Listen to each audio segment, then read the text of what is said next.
As it is written, the kingdom is within us. Come together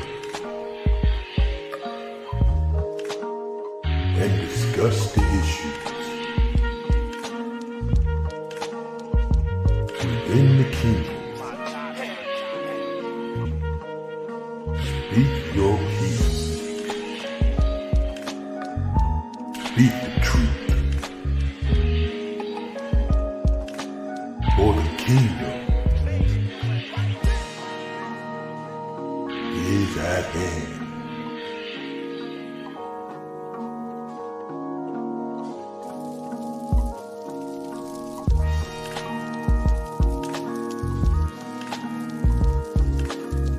Kingdom Conversations.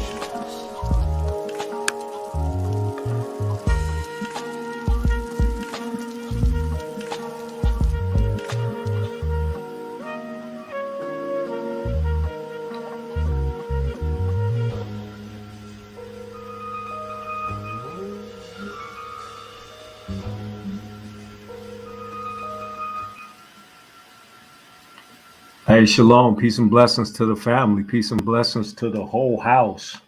The book called you the whole house of Israel. That includes the northern and the southern kingdom. Peace and blessings to everybody in the chat.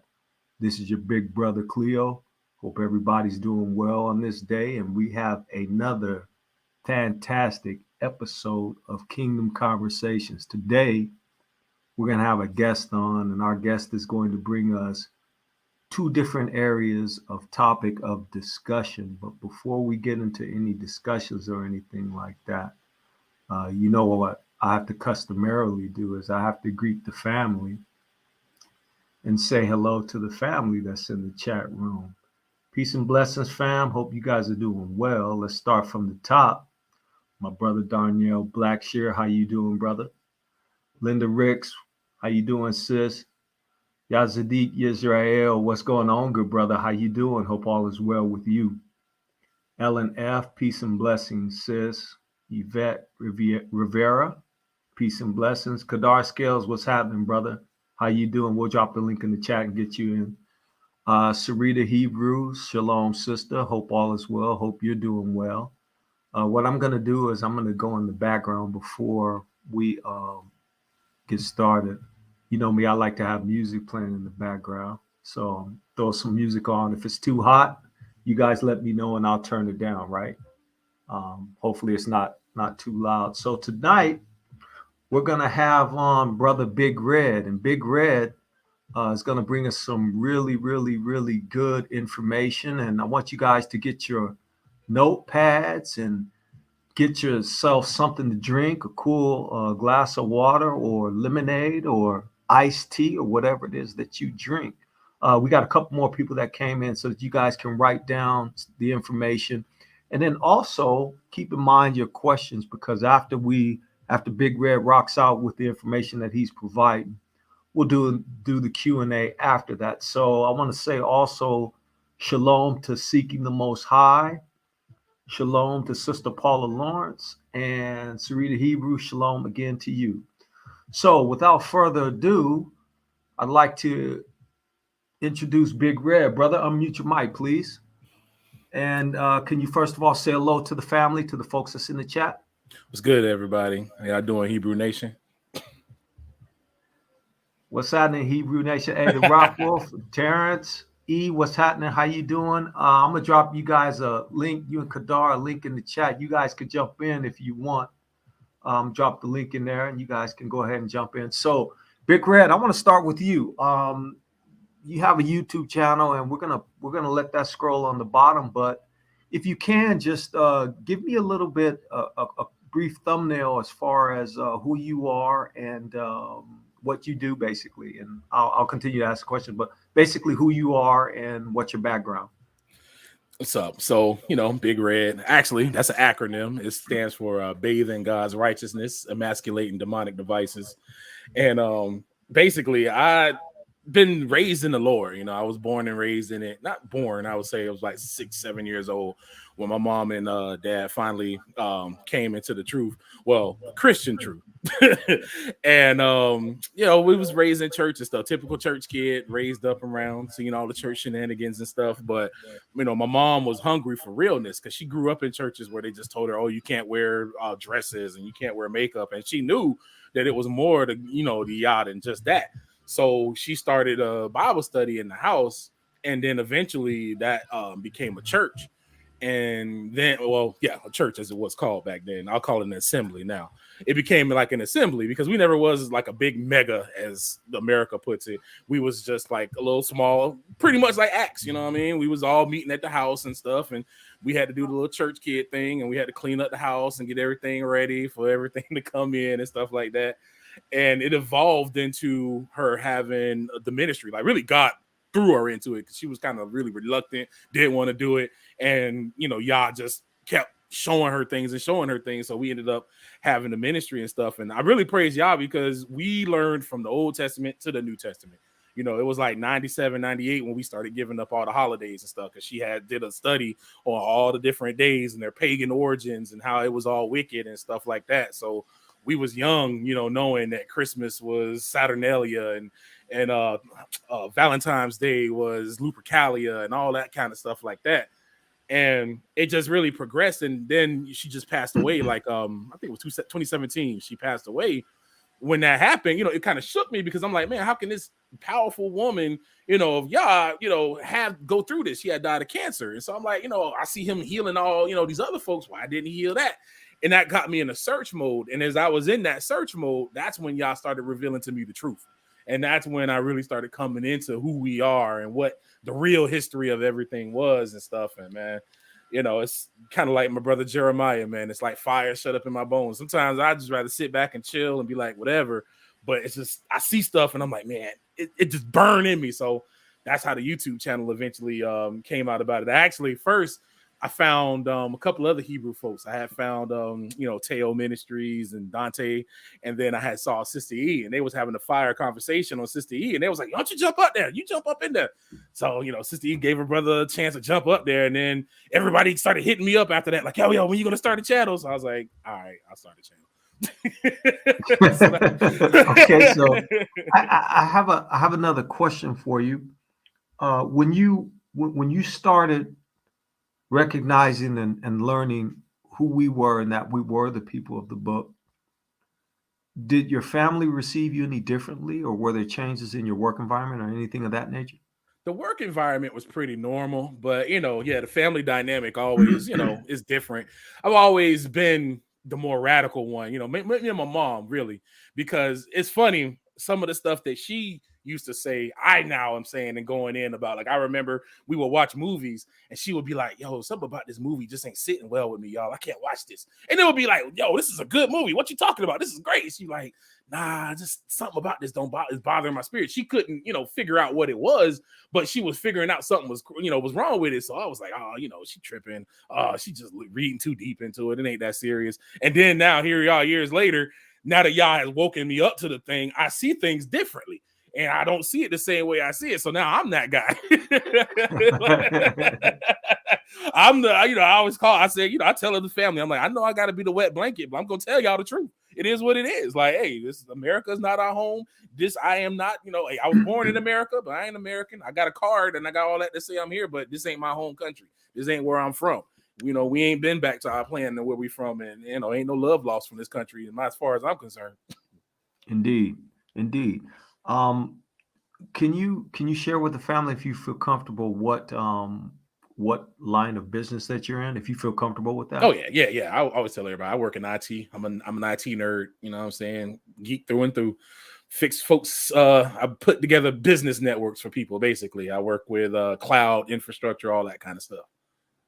Okay, so all Israel is not just dope boys and athletes and basketball players.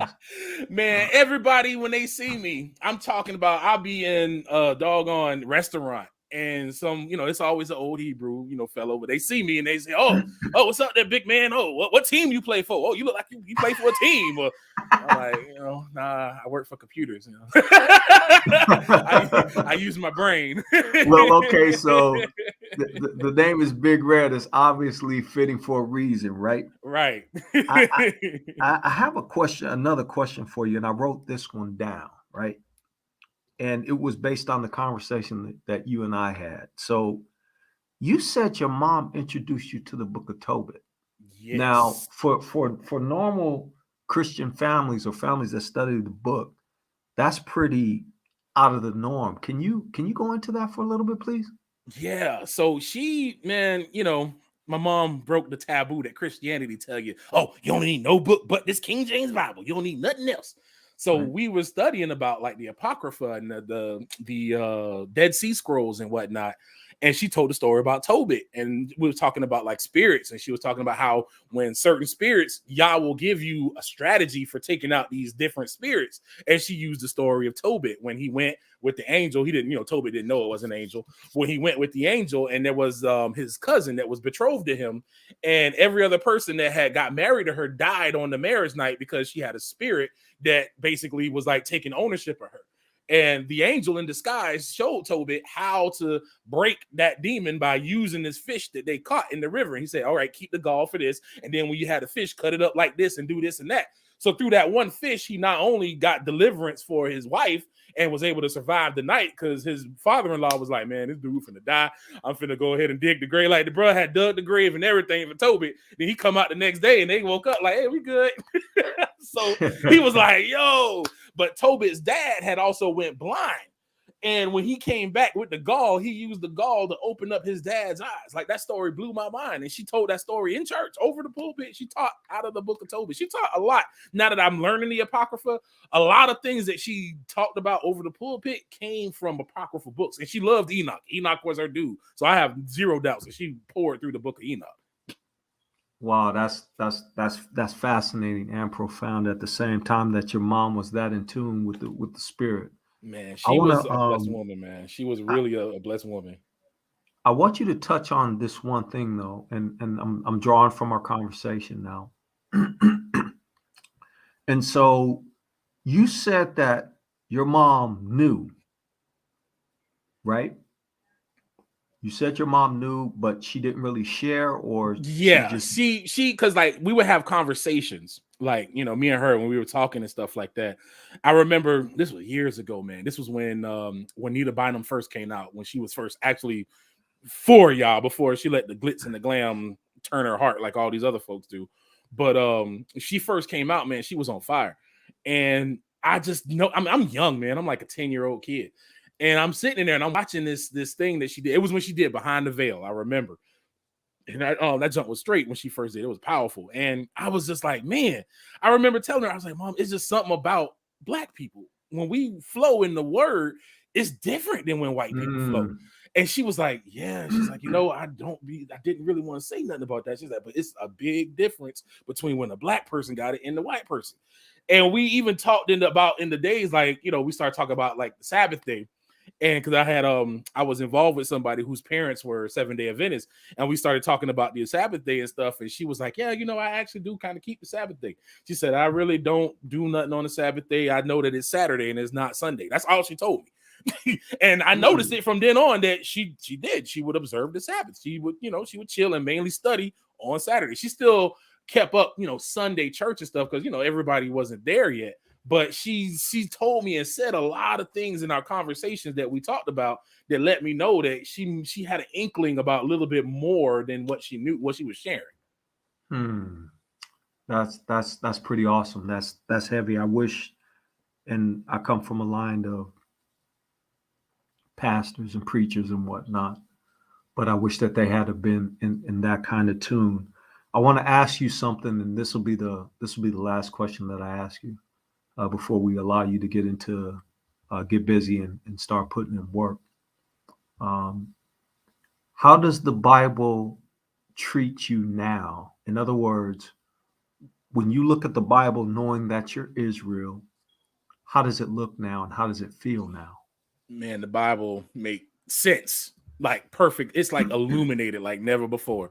Again, we read the Bible from stem to stern back then. I'm just now hearing that some people never even read in the Old Testament. Like we learned about the tabernacle. She used to bring out her little slides and show on the overlays of how the Holy of Holies, the table of showbread, red heifer, the veil. She had the whole diagram of everything, and we talked about all of it, the symbolic meaning and stuff like that. And it's now that I know who we are and I go in and I read the word, and especially prophecy, it's like it lit up like never before. Because I've always been a student of prophecy because I love prophecy. And Revelations was one of my favorite books, but I never could understand it. I mean, I studied it, and it just never made sense. I would read all these commentaries, I would see all this stuff, and it never made sense until I found out who we are.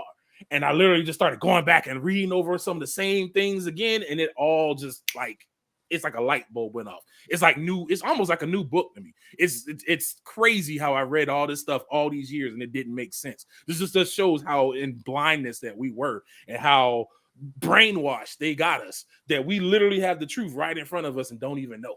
So once I found out and the God, took the scales off my eyes, man, it's like a living book now, man. It's like a whole different book. Yeah, once you know you're Israel, the book changes, and each time I read it, I have what the church used to say, revelation. Some people will call it epiphany, but stuff will just jump out you and slap you right in the face, and to be, every time I read it now, that's what it is. So so here's what I'm going to do. I'm going to give you the option, unless you have something else that you want to share along the lines of you personally and, either your occupation or some personal things that you want to share. And then I'm going to give you the option. We could either go to break, take a minute or two break and come back, or we can just jump right into the first topic that you're going to cover. Yeah, let's jump into it, man. It's not about me anyway. It's about the kingdom and this work.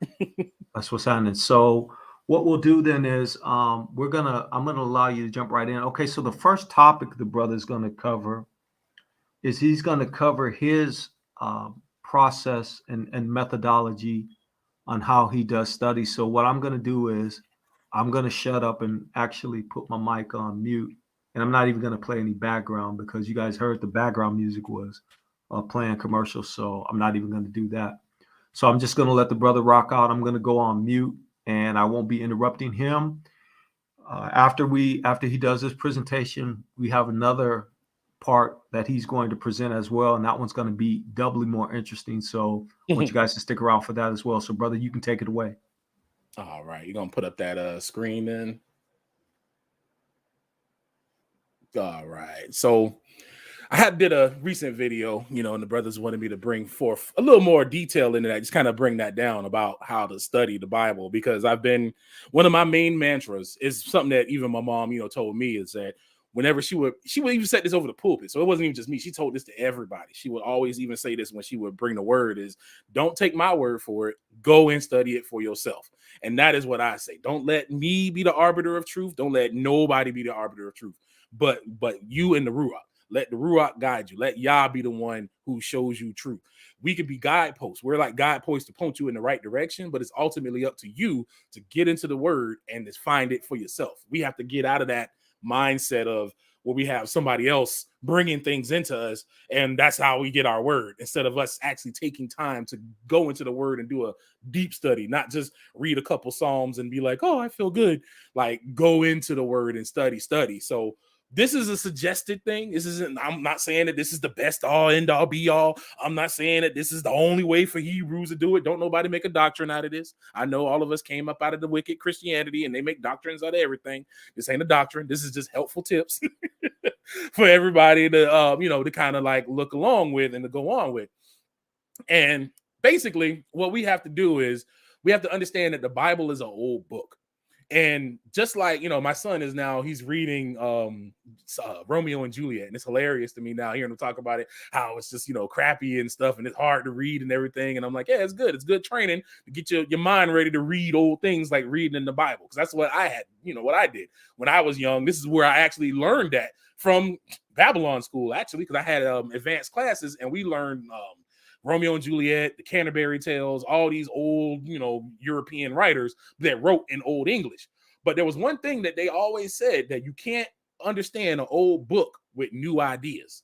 And that's essentially what I'm saying here. You can't read old books with new concepts. You have to understand who is being addressed. So when we're reading the Bible, a lot of times there's a person that's being addressed. It's not just arbitrary words. So if we're trying to get a understanding of what we're reading, we got to know who is being addressed.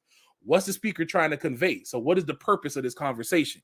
Like a lot of times why a lot of people miss, and Paul is probably like the most misquoted, misunderstood dude in the whole of all the Hebrew writings, because everybody took what he wrote as letters, which were the churches, for their, to help them out, to help Gentiles get into the faith and get into this belief system and how they could navigate it with their culture. They took that and made doctrines out of it, instead of looking at it that he was dealing with these people with what the cultures and stuff that they were dealing with at that time. Just case in point, they were out here telling people, oh, you got to wear hats and cover your head, and you got to wear hats and cover yourself. Well, he only said that because in this particular Greek society, they viewed hair like sexual organs. A woman had her hair long, so it was so that the seed would crawl up in her to basically get her pregnant. And the dude cut his hair short because he was the one that was giving, so he needed to keep his hair short so he wouldn't have, that's how they did it. So he was telling them that, okay, y'all got, y'all look at hair like this. Since you view hair in that way, you need to cover it to be decent before the Lord. And, people take it and they'll make doctrines out of it. It's why you had churches that said there was no music, and they ain't had no music there. It's why you got all these myriads of nonsense out there in the world, because people don't rightfully, discern the word. They'd rather take it and make it suit their own needs. So what you got to do is you got to understand what's the speaker trying to convey, and what was the culture and politics and world situation like at that time. See, that's why I use the hair example. The politics, the culture dictated why he dealt with them the way that he dealt with them. And a lot of times we misunderstand these things is because we just take our current understanding and what we have in our brain, and we push that into the word instead of letting the word speak for itself. So the next big thing I always say is use a Strong's Concordance. I use godrules.net. That's a website that I use. I'll show you more about this website in the next slide. And you break the word down to the original Hebrew. That's especially doubly important when you're dealing with the New Testament, because a lot of those words are the Greek words. And when you go in, it'll show you the Greek. And then there's actually a Hebrew interpretation behind that. That's how we have this erroneous word called the church now. Everybody, oh, we got the church. Oh, it's the church. Oh, the church, church. Not even knowing that church's origin is a word called circe, C-I-R-C-E, which actually comes from another word, kirk, which is a goddess called Kirk. And also, they didn't have church means circle. They didn't worship at no circle. They met at assemblies. They would meet in houses. They met wherever they could. Because remember, back during that time, again, what's the culture and the politics? The politics during that time is emperor worship. And worshiping out anything other than the emperor was seen as crazy. So this is why the early Hebrews, not Christians, the early Hebrews and the adherents that were clinging to the Hebrews were persecuted, because they weren't doing emperor worship like everybody else. So that's why Paul was dealing with them the way that he did. That's why he said, render unto Caesar what's due Caesar. He's like, hey, you got to pay taxes, pay your taxes. You got to follow this rule, do the rule. Do what they tell you to do. Like, don't cause problems. He was letting them know how to move and stuff. So it's important that we understand these things then when we research things. So when we're breaking things down in the Hebrew, we got to understand that Hebrew is a complex language, and much is lost in translation. As I said, even in my video, there's lots of folks out there that know Hebrew a lot better than I do, but they'll definitely attest to it as well, that it's a language that you can't just translate everything into English. I always use this example of the word nakama in Japanese. In Japanese, the word nakama means somebody who is like family, but we're not related. There's no word for that in English. So when they translate shows in English, like Japanese anime shows, they'll be like, oh, my friends and my friends. And it doesn't carry the same emotion with it, because, to us, a friend could be here today, gone tomorrow. I ain't finna go all out for somebody that, just a quote unquote friend. But if you say nakama and you understand that, this person is like family to them, like this person is like, close to them, real close, it hit different. So we have to understand that Hebrew is the same language like that. Hebrew, man, there's so many different iterations and how words are used, and how the context of the sentence will change the usage of the word. So you have to break it down to that original word and get an understanding of how that word is used, so that way you can accurately translate it into a proper understanding. And then that's why I say use the context clues of the text and the Strong's definitions to gain an understanding on what the writer is trying to convey. You got to use the clues of the sentence and understand everything that's going on and understand why. There's something that I saw in an ESV translation for Deuteronomy 28. They use the word redeem and they put buy. That's wrong. That's not what that word means in that context. In that context, the word redeem means nobody will free you, because it says that you'll, in the scripture, it says you'll be sold to your enemies and no man will buy you. That's literally a contradiction. That makes no sense. How are you going to be sold, but nobody going to buy you? That don't make sense. But if you break that word redeem down to the original Hebrew, and you see that it also has a meaning of to set free from bondage, to set free. Even the word redeemed in English can be translated, can be defined as to be free, freedom. That's in the Webster dictionary as well. So you have to look at the context clues of what is being said to gain an understanding. This is where a lot of folks kind of get off, is they input their own understanding of words and their current understanding of English into an ancient language where they weren't even thinking in English. We got to understand that English is a low-level language. It's extremely low level. It's not the best to express ideas, and it's not the best to express yourself, because there's words that are out there, even in other languages, that there's no definition for in English. So we have to keep that in mind when we're translating things in the word. So also research people, places, things, look at official sources, then cross-reference it with others. Find synergies in the information and glean understanding of the social zeitgeist to better understand the text. That means go out there, use Google. I don't say Google. I use DuckDuckGo. I recommend DuckDuckGo over Google any day. Google used to be the good thing, but we know that, the times that we living in now are very censorious. 1984 used to be just a funny book until it became real life. So, you know what I'm saying? So there's a lot of things that Google does that people Google and they think that they're getting, like, even when you're typing in Google and you see all those results, that's not what people are searching. They make you think that that's what the common people are searching, and it is just trying to predict it based on what you're searching. That's what Google is suggesting to you. That's what they want to put into you and to push these things out. This AI algorithm, man, is mad slick. So you have to be aware of these things. And when you're doing your research, because a lot of times, I see folks will say, oh, yeah, I Googled it. And they'll give me the first result off of Google. And I'm like, no. You can't do that.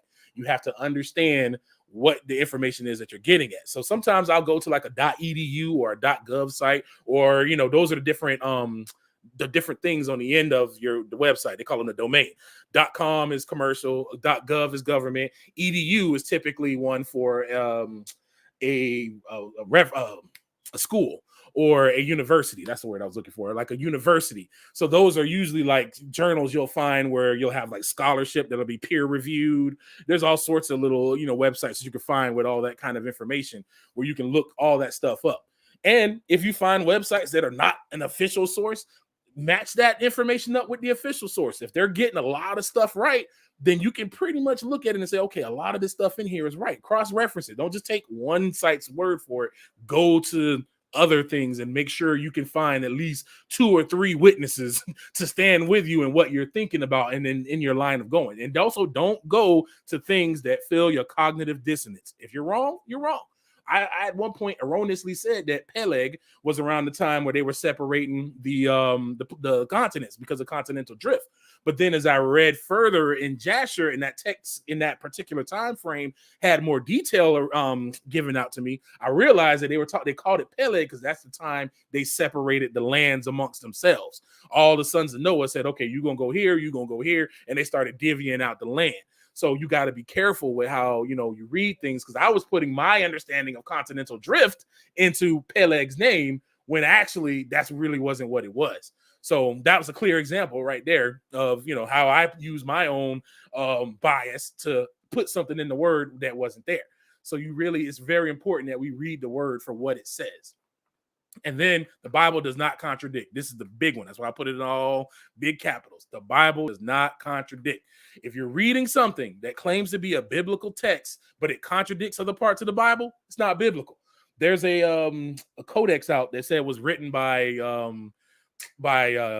Solomon, And it's where Solomon gets demons to build the temple, and he uses a pentagram to control. That's nowhere in the Bible. Nowhere in the Bible does it talk about using demons to do anything but cast them out and send them back to hell. Nowhere does Yah say pick up an emblem and use it. He actually says don't do any of that. So there's a lot of text that's out there that people are like, oh, Lilith was real. But when you read the stories that contain Lilith, they're wacky and off the wall craziness. It's silly. It makes no sense. So that's all this extra stuff that they've added to put into the word and add and make to change it. But it's not real because it contradicts the other things in the Bible. There's lots of stuff that's out there. They'll say stuff like, oh, it's in the form of the crux. That's Catholic writings because they're talking about crosses and all that kind of stuff. So this is kind of like a little basic overview of that's probably too small for y'all to see on the website. When you go to godrules.net, there's a part that says Bible resources, and underneath the Bible resources.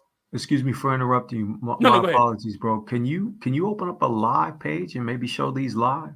I can actually. Okay, family, if you haven't done it, hit the thumbs up. And don't forget to like, share, and if you're a new subscriber, new to the channel, please subscribe. I can't. I'll bring that sucker over here. And it's still a little small, but this is the live website right here. You can't really see my mouse on here, but you can see me lighting up the links here where they're turning red. So where it says Bible resources, it's like you'll see the little mouse here. I'm moving it. And it's like moving red and all crazy. That's the Bible resources over there. And 3 links down, you'll see it says King James with Strong's Concordance. And then when you get on that, boom, it takes you right into the Bible. All of these are basically your Bible pages and your chapters and everything that's on there. And let's go to Genesis 1. And I wish I could make that bigger. Let me see if I can. Let me check one thing here.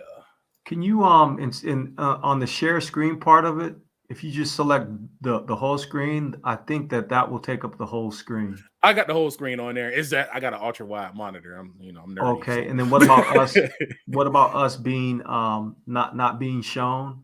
If you just select the screen without the people, I think there's a way to do that. If not, we can keep going how we're going. Oh no, we got it. I just made it bigger. Is that better to see it? Actually, yeah, that's a lot better. I just zoomed in the picture so you can see it better. Yeah, that's much better. So here we'll just have it. We'll start with. I like doing this one because there's a method to my madness. I like doing Genesis 1:6. So we got Genesis 1 and 6, and you said, see here, after every important word, they put these little links here with these numbers. These numbers are called Strong's numbers. And when you click on one, so this is like, and God said, let there be a firmament. So firmament 7549. I click on that, and then it opens up another window here, and it gives you the word. That means rakia. And then it tells you here, properly an expanse, i.e. the firmament, or apparently visible arch of the sky.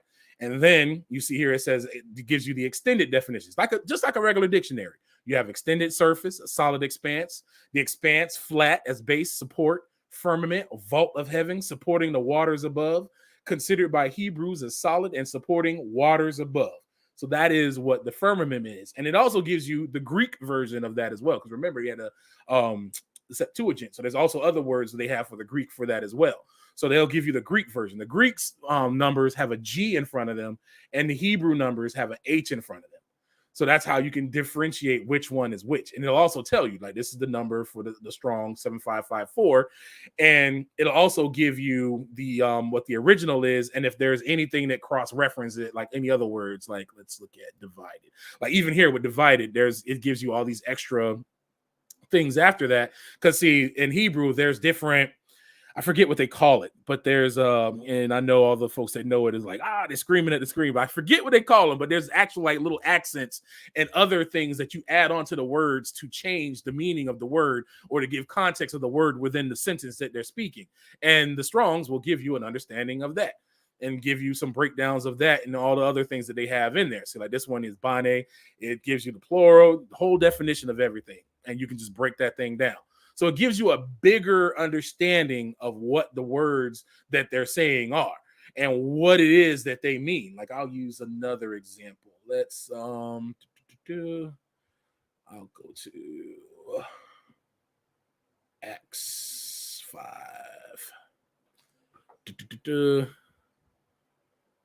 And I want to go. Give me a second here. Where is it? Looks weird on my screen, so I'm like looking at it from that screen, try to pull it over. Oh man, okay, all right, there we go. Saying the prison truly we found shut with all safety, and the keeper standing without before the doors. Just that one, one little thing right there. Let's break down standing. So we're gonna go in here. So we're saying, okay, they were standing. What does this mean? A prolonged form of primary style, the same meaning and used for in certain tenses to stand, used in variable applications. So it's not just to stand, but it also gives you other things. See, in the place of others, in the midst, before judges, before members of the Sanhedrin, to place, to make firm, establish.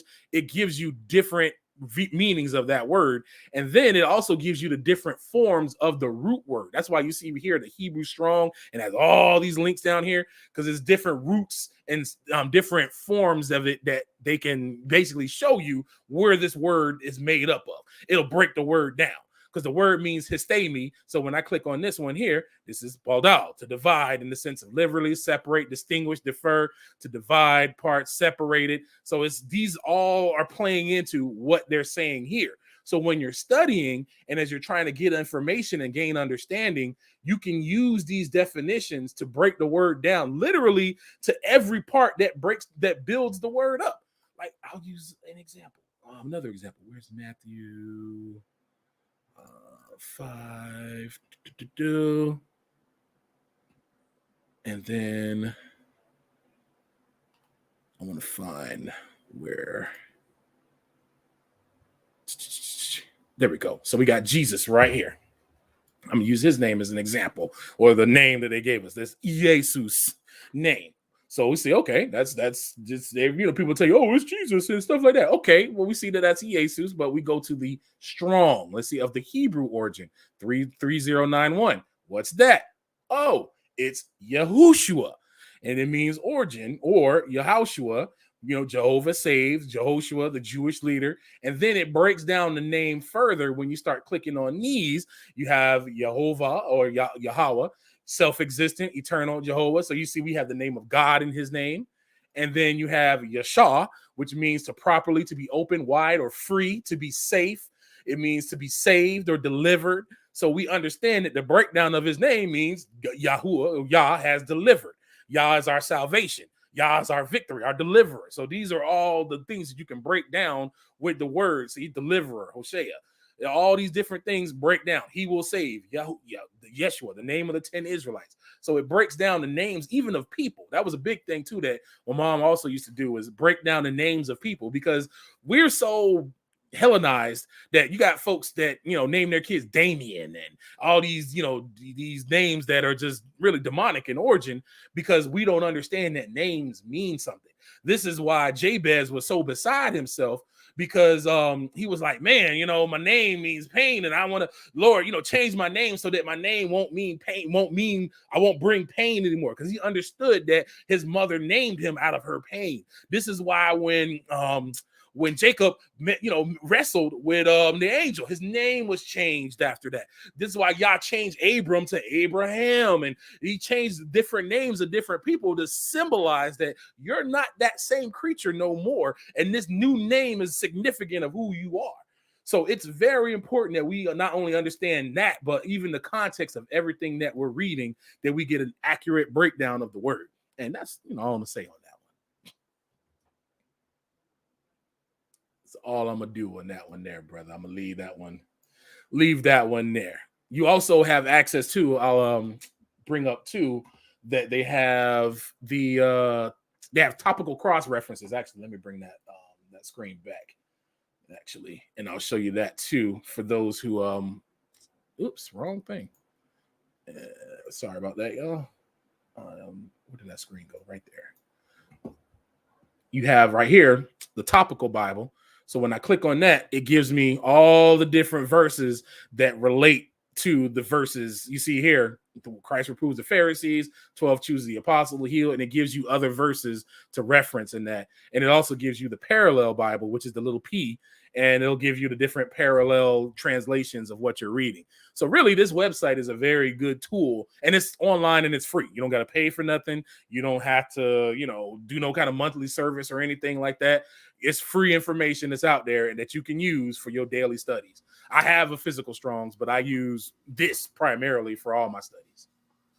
Bro, could you do me a favor and drop that link in the chat if you would? Sure will. Appreciate that. Sure will.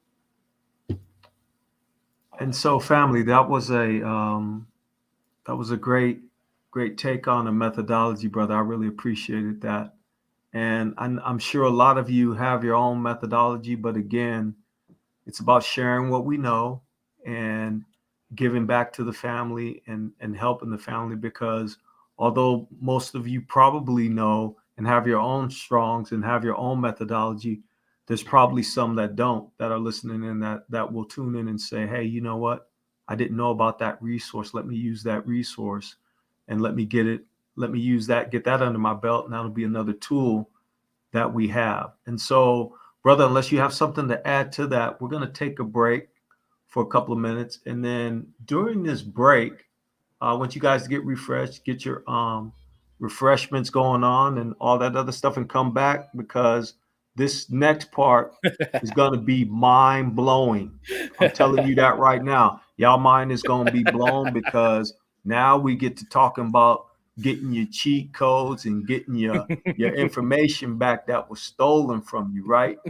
So I'm going to pause out right now, and we'll be back in a couple of minutes, all right? I'm going to bring that one down. Let's get this guy going.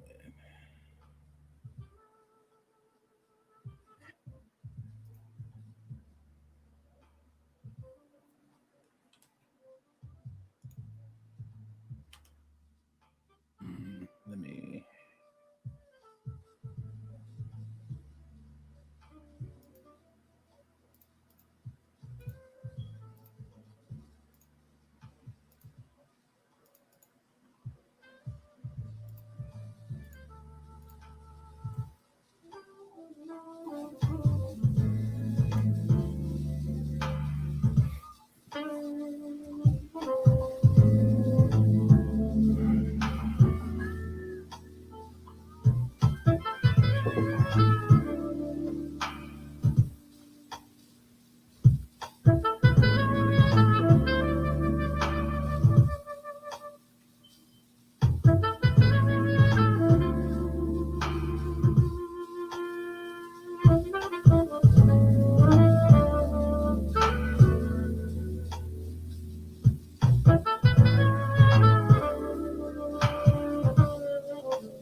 Okay, family, we're coming back. Kingdom Conversations.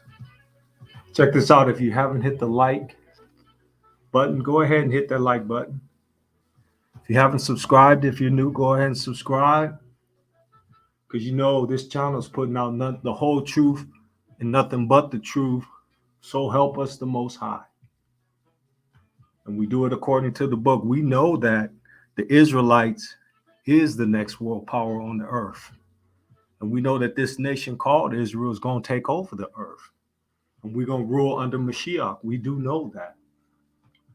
And so what we're going to do now is we're going to go into part 2 of today's show. Now, when we talk about Kingdom Conversations and when we talk about what's next, taking next, and we got next, and all of those things, there are things that are related to that we need to start considering and start thinking about. And one of those things are, you hear people talk about superpowers, and I call them cheat codes, right? For those of you that play games, cheat codes. So when we're going to get back the money that they stole, not only did they steal money, they stole our heritage, our culture, our religion. So we're taking our culture back. We're taking that back brick by brick. We done took the book back. Now they're mad at that. Now it's time for us to take our culture back. And then next is going to be, we're going to get our cheat codes. We're going to get our money. We're going to get our land. And it's going to be a good thing for Israel, right?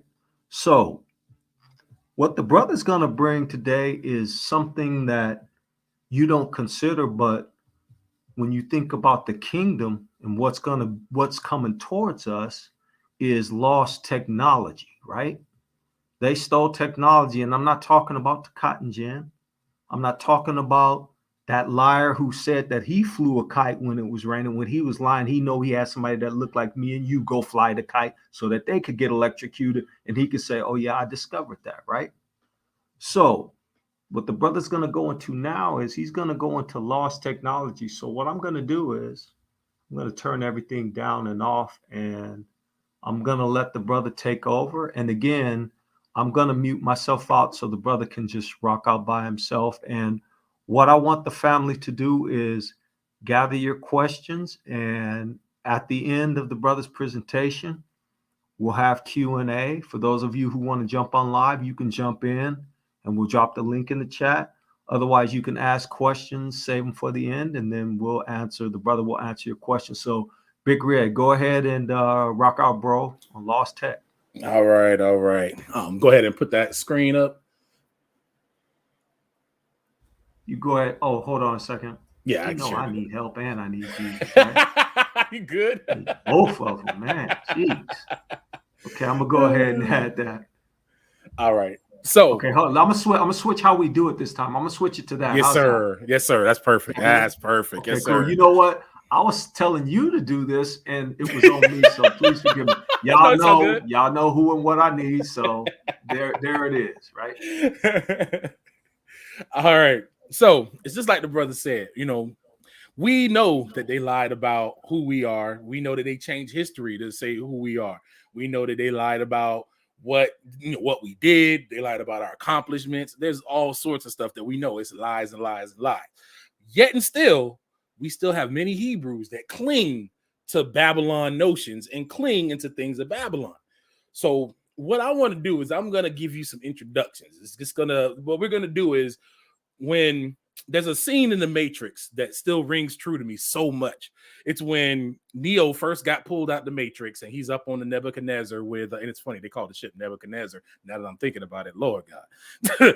Then they had him on the Nebuchadnezzar with Morpheus, and he started opening his eyes and he's like, yo, why do my eyes hurt? And Morpheus was like, because you've never used them.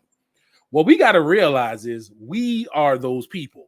We've got eyes, but we've never used them. We are in an open air prison, and the truth of what is and what was is all around us, but we never use our eyes to look at it. So what we got to do now is you got to take everything that Babylon taught you and toss it out the window and use your eyes. That's what I'm going to tell you. I'm just going to tell you to use your eyes. I'm not going to tell you who did it or what did it or whatever. I'm going to use biblical things from the book of Enoch, telling you what some stuff that he said, and I'm just going to show you things. I can show you better than I can tell you. So this next session here, what we're going to get into is Works by Copper, Hammer, and Chisel. How cavemen beat modern tech and other Freemason lies exposed. Yeah, I'm throwing the glove down on these cats. So, our first thing here, this is a temple called Pumapunku in Bolivia. Does that? Yeah, that's good. You can see everything. It's perfect. All right. So, what we got going on here is we're going to use our eyes. So, now, mind you, these are solid bricks, all of these. This is an old temple, thousands of years old. And they're telling you that the people during that time used hammer and chisel, a copper chisel at that. Now, for those that don't know, copper is a soft metal. Copper is used in all the little Cat 5 cables and stuff that you have. As a matter of fact, all your USB cables and all that, that's copper running through there. Copper is used because it's a very conductive, but it's also a soft metal that you can bend it easily to, run it through cable and all that type of stuff. So they're telling us that a copper chisel built all of these things. Now, I want you to, again, use your eyes. Look at this rock right here in the corner where my little red dot is here. You see right here in the corner, that's a perfect circle. That is a perfect circle. Please explain to me how a copper and chisel will make a perfect circle. Forget even the perfect circle. Look at the whole square, the roundness of the square. Like everything is perfect on this. This thing is cut meticulously. Only weathering and aging and stuff is the reason why it has all the chips on it. But you can tell and see that this was a perfectly cut block with a perfect round circle cut into it. But they had hammers and chisels. Here we got this next block that they build over here. Look at this design that they have. Now, for those of you that do like work with lathes and understand like woodwork and metal work and stuff like that, this is solid rock, hard solid rock. And they built this elaborate design with a hammer and chisel. This elaborate circle, as you see here, is like one, and then again, it's accurate. You can see that it's proportional. This one is proportional to this one, and on the inside here is proportional to this one on the inside here, which ultimately opens up to this square. All of this done perfectly. If it wasn't for the weathering and the age, it would all be perfect squares. Again, hammer and chisel. We got over here, these are the notorious H blocks. When you go to Pumapunku, this is what everybody goes for, because these blocks are actually cut like this because they actually interlink together. They found these blocks like interlinked and hooked up together on the site. There's tons of these blocks. You see some more of them down here. These blocks are in the form of a perfect H, solid concrete, but it was done with a hammer and chisel.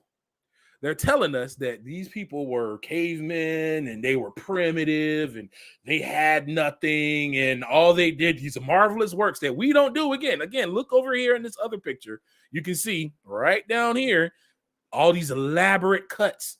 These things they're perfect. They're not, look at this cut right here, which is like one of the holes you see from this brick over here.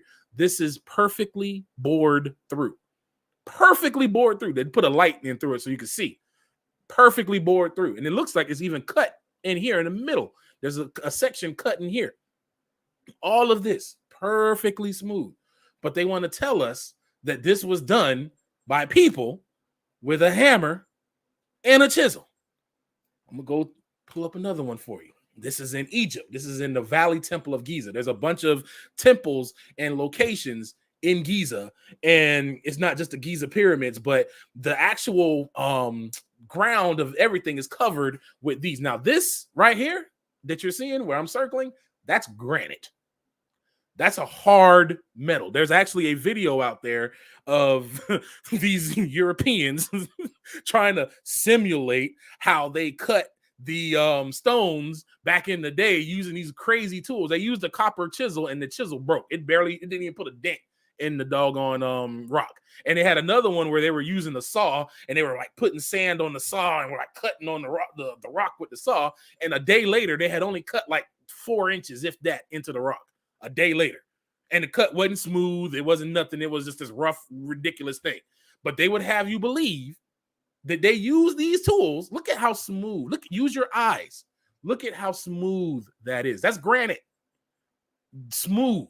Cut. Shaped. All of them. There's a bunch of them out there shaped like that. Even these bricks here.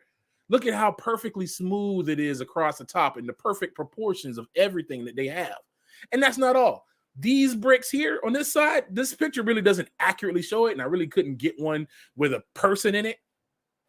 These things are super tall bricks. How did they get down there? How did they bring these blocks down there? They said that they had to float them down the Nile. Y'all seen the ships that they float. The Egyptians weren't known for galleons and giant ships. They weren't really a super seafaring people. All they did was just go up and down the Nile. It was like a pleasure cruise most of the time. So there was no way they was carrying these things by ship up the Nile from a long quarry, long away. Look at these. All these rocks are huge, giant rocks. And what you really can't see, if you look down here on this section here, you look along these sides here. It's hard to see it because this is far away, but you can't barely tell where one brick ends and the other begins. They look like a seamless seam between each other. And if you look right here, you can see that this brick here is curved. All these bricks coming up here, they're curved. All of them. The bricks are curved. It's not like the brick was made that way. They cut the brick in a perfect 90-degree angle and interlocked all of them this way. This is why it's also still standing, because they used interlocking blocks. You can see down here how they stacked the blocks up there. These blocks were all shaped all differently. When you see all these different blocks here on this size, they put them together like that so that way it would stand for earthquakes. So that way all the blocks would have more stability as the ground shook, which is why it's still standing to this day. They even use the blocks, because these are more of these right here, as you see where my little red dot is. Right here is where they have a lot of the granite blocks, again, smoothed over. And this is the floor. The floor is made of all of these interlocking bricks. So these same bricks that you see on the side are all the bricks they have on the ground, and they're also interlocked, not just there, but all around the whole Giza plateau.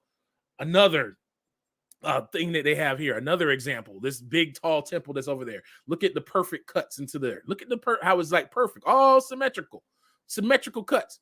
And then look how tall that is. Look what kind of person was walking up in there. That's a subject for another thing. But again, use your eyes. You see the people standing there. That's a regular sized man right there. And look how big that thing is.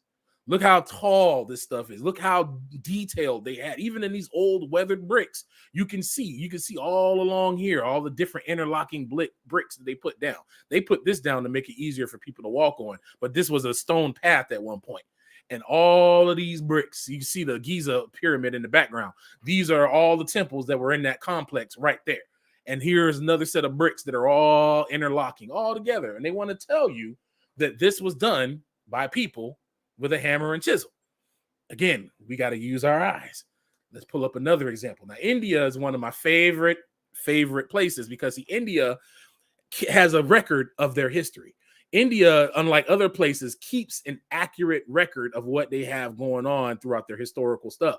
And now that they're reclaiming their history back from the Europeans, a lot of new information is coming out. I'm going to have something on the next slide. I'm going to play like 10 minutes of it just to give you a good example of some things. I'm not going to play the whole thing, but I'm going to play 10 minutes of it. But we're going to look at this here. Look, this is smooth. This wasn't done recently. They did, they maybe come and maybe clean it off, but this is perfectly smooth. Look at all these. This is a whole temple was done like this. All of this is at Narayana Temple in Belavadi. Look at these pillars. All of these pillars look like this. Now, for those of you who don't know, this is done with lathing technology. A lathe is that machine that spins, and you usually have like another piece of metal, like another harder metal, to form and shape the metal. It's how they make metal into all the different shapes for all the construction that we have. When they make screws, all this stuff, they use lathe technology. This is a recent technology. How? This is a temple that's thousands of years old. Look at the designs in this elephant. Just use your eyes. Look at the intricate designs. Look at how detailed this is. They're telling you that this was done with a hammer and chisel. Like literally, this is why they laugh at us and they call us stupid, because it's right in front of our eyes and we just look and be like, okay, and just go along with it and believe everything that they say and never use our own brains to look at the very thing that's right in front of us. We are blinded and lied to, and we have these notions in our mind. Because, see, remember, they teach us this crap from a young age. The Jesuits had a saying, give me the first 7 years of a man, and I'll show you what makes the man. So this is why in the first 7 years of our life, they put the foundation of these lies in there telling us, oh, cavemen did this, and cavemen showing you books about Egypt. I know all of y'all have seen books where they show the white Egyptians using chisels and hammers and all these primitive tools and dragging bricks to make the pyramids. Does it look like a couple dudes can drag this thing right here? Does it look like 4 or 5 dudes with a couple ropes can drag these things and then set them up? Now, mind you, they're sitting upright. So that means they had to drag it, get it there, take ropes, pull it up somehow, and get it to stand up. Not only that, but then to get another brick and put it on top and balance it between the two. Tell me how that makes sense. Let's just use our brain and common sense for 1 second and stop letting Babylon continue to lie. See, we already figured out that we the people, and they lied about our history. We can't sit here and take all the things that they're telling us as truth when we can use our eyes to see that it's a lie. Don't let the cognitive dissonance that they programmed in you try to explain away what your eyes see. Use your eyes for the first time. Don't let them continue to have your eyes be open and be blind. Look at this. These things are amazing. This whole temple complex is ridiculous. This particular piece right here blew my mind. Look at this thing. This thing has all these different cuts in it. This to make, even by today's standards, to make this with a solid piece of wood like this would be difficult. And they made a whole temple out of it. These people had construction, had a technology to build this at such a high level. This isn't the only temple. This is just one that I picked. There's tons of other temples with tons of other stuff out there on it. When y'all said there's nothing new under the sun, he wasn't lying. And to further even go into it, when y'all said that as it was in the days of Noah, so it shall be for the Son of Man coming back, we are in those times. We are about to enter the times of the days of Noah. So what people don't understand is Noah lived pre-flood and he had some time after the flood. So remember, it said that there were Nephilim and giants in those days and those days after. So there was some stuff that was happening even after. Where did all this come from? Why are all these buildings so giant and huge with all this advanced technology? All this stuff. Look at these. Again, look, this is a whole temple, not just one, but a bunch of these things. And this is hard, solid wood. Concrete, bricks. This isn't nothing lightweight that they got together, that they're putting together. Look at this tower built the same way, long, tall tower. This is the whole top of the complex right here. All of this done with a hammer and chisel. This is what they want you to believe, that it was done with a hammer and a chisel. All of this, all of these things. Now, to further even go in on India, India has a lot of other things that shows a lot of the things that were available during that time. I'm just going to go in. I'm only going to play 10 minutes of this, but I want y'all to see. This is a brother I talk about a few times. His name is Praveen Mohan. And Praveen Mohan has I highly recommend his YouTube channel because it's fascinating. And you'll see so much stuff that even when you start reading the books of Jasher and Enoch, things start clicking and lighting up and making sense. Because the way the Europeans have taught it is a lie. And we're seeing the decline of European power and rule. And so that in their decline, we're seeing a decline in their lies. Watch this. Can you hear that? No, we can't hear the audio. Ah, man, I don't know how I'll be able to get the audio to play through here. You got the link dropped a lot? Yeah, I can. I might have to give you the link to play this video. Hold on.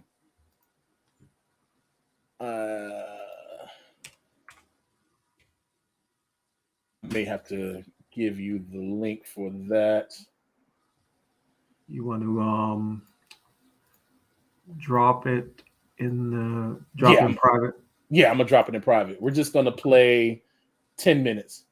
I just want to do 10 minutes of it. So because it's a longer video, but I just want to do just 10 minutes. Okay. There we go. Okay, let me stop that, and then you can pull that up. See, I'm gonna put it up here.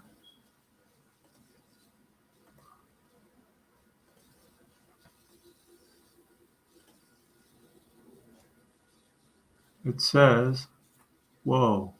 Yeah. Well, no, they're the internet all of a sudden is bugged out. Oh, Okay, get out so of here. where do you want me to start? Just start it from the beginning Okay, hold on a second. Let me get my setup. and go ahead and share it out. Yeah.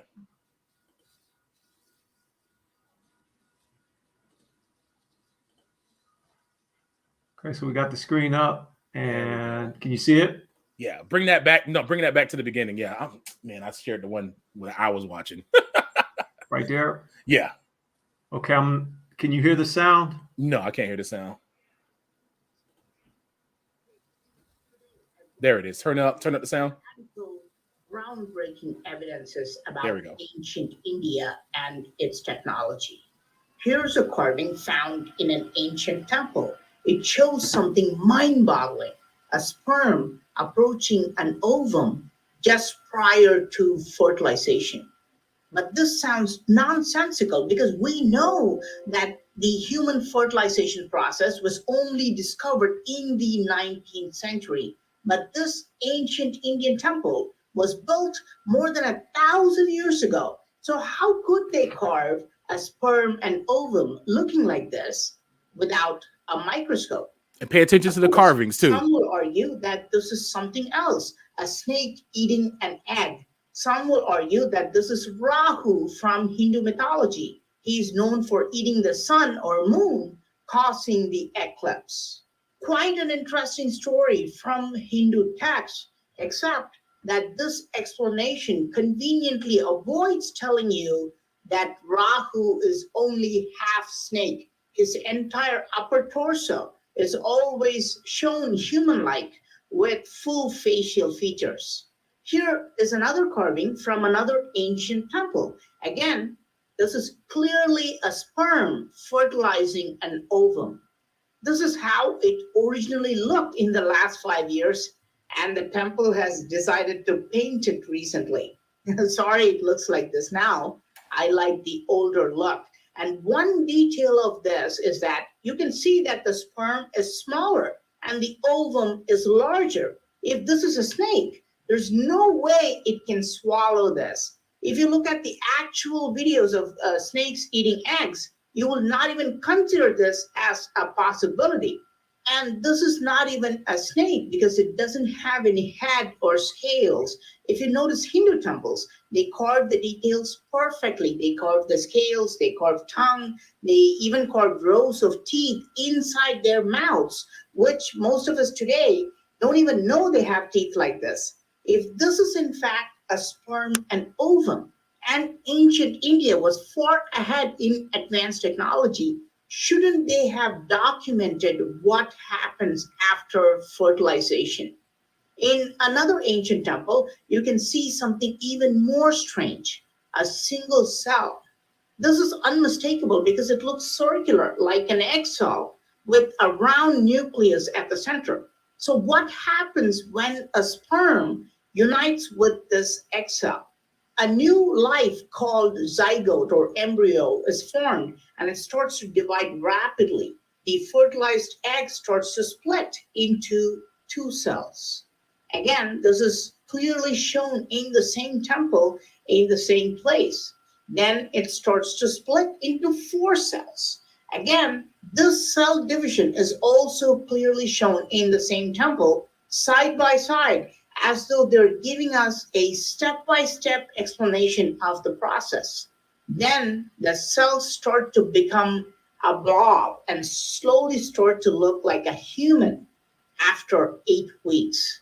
Now this is called a fetus. Now, thus far, you have definitely wondered, is this all true? Or is this something else? If this is really true, if they studied the fertilization and cell division, then there should be carvings of fetus inside the womb, right?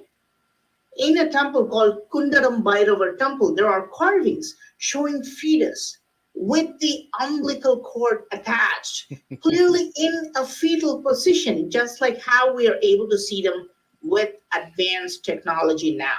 There are other carvings showing stylized form of the human fetus as well. I have personally visited this temple to film this. However, I was told that photography has now been banned. But I've seen them with my own eyes and confirmed that these carvings are there in the temple, but the pictures I'm using are from the internet. But this is not the only temple which shows the fetus. In another ancient temple in the village of Sirukarumbu, there is a weird carving. Again, it shows an unborn baby, a fetus inside the womb in the fetal position. These carvings of fetuses are found in several ancient temples, but this carving gives us some spectacular details. It was originally said to be in the main chamber of the temple, and it has a hole on top where a specific concoction will be poured inside as a ritual, as though they're nourishing the fetus. Now, what is more interesting is that the main chamber of every Hindu temple is called Garbhagriha in Sanskrit language and Karuvarai in Tamil language. Both these words mean one and one thing only: uterus or womb. Why would a temple's central chamber, the sanctum sanctorum, be called the womb? How is it related to pregnancy? I haven't fully understood this yet, but Hindu temples seem to be very closely related to pregnancy. I've shown you what happens inside the body, but what happens outside? Is it carved in Hindu temples? There are thousands of carvings showing pregnancy in Hindu temples. In fact, with the data I have collected, I'm now able to even classify them. This is between 0 to 3 months or the first trimester. Some are between 3 to 6 months or second trimester. And lots of carvings show the last trimester because it's the most eye-catching. But before we go look at the delivery and other interesting information, when a woman got pregnant in ancient times, how did they confirm if she's pregnant? Today, doctors do an ultrasound by putting a device on a woman's belly to see the baby and its developments. This is considered the pinnacle of technology. However, a very similar carving is found in an ancient Hindu temple in Cambodia. Here, a doctor is seen holding a very similar device on the belly of a woman, doing the exact same test, checking for pregnancy. Archaeologists confirmed this carving is more than 900 years old. Is it possible that such a device existed in ancient times? Are we inventing new machines, or are we simply reinventing Okay, that's ancient it machines? right there. But how was such a technology possible Go ahead in and ancient yeah, go times? ahead and stop it right there. Did All right. ancient people at least know about human anatomy? It is well known that ancient builders carved. Okay, so that is something. Like I said, I want y'all to go to Praveen's website and his YouTube page. He has gangbusters of videos because he lives in India and he understands the culture. So it's very good coming from him, because just like how he said, he was able to break down the Hindu word that the inner temple meant womb or vulva. This is a very common theme in a lot of Indian stuff, which is a lot of things, like a lot of sisters I know especially like to do yoga and all that stuff, belly dancing, all that stuff. All of that stuff is tied into this type of nonsense. A lot of it has lustful overtones too, but it shows that they had an understanding of technology that we didn't know that they had, and even better than us. And go ahead and did I share my screen? Let me share my screen out again. I want to show. You can go back and share your screen if you want. I just want to say one thing, two things. Houston, we got a problem. Somebody been telling a whole lot of lies, and I wonder who that is. Whole lot of lies, a whole lot of lies. And this is from the book of Jasher, chapter 4, verse 17 through 18.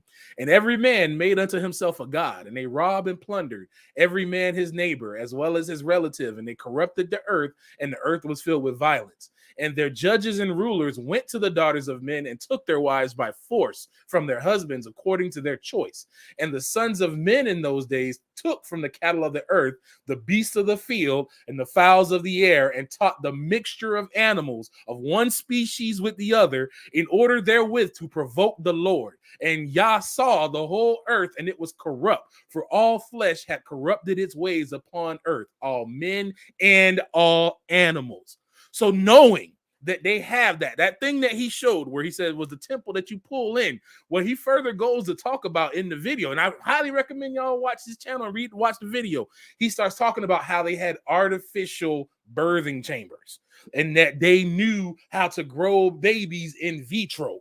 We today have that technology today. They can grow cows in it, and they just created not too long ago an actual replacement for the human ovum. They can literally grow human babies without a woman. All they need is an egg, all they need is a sperm, and they can grow a whole baby by itself. They don't need a woman. They don't need surrogates no more.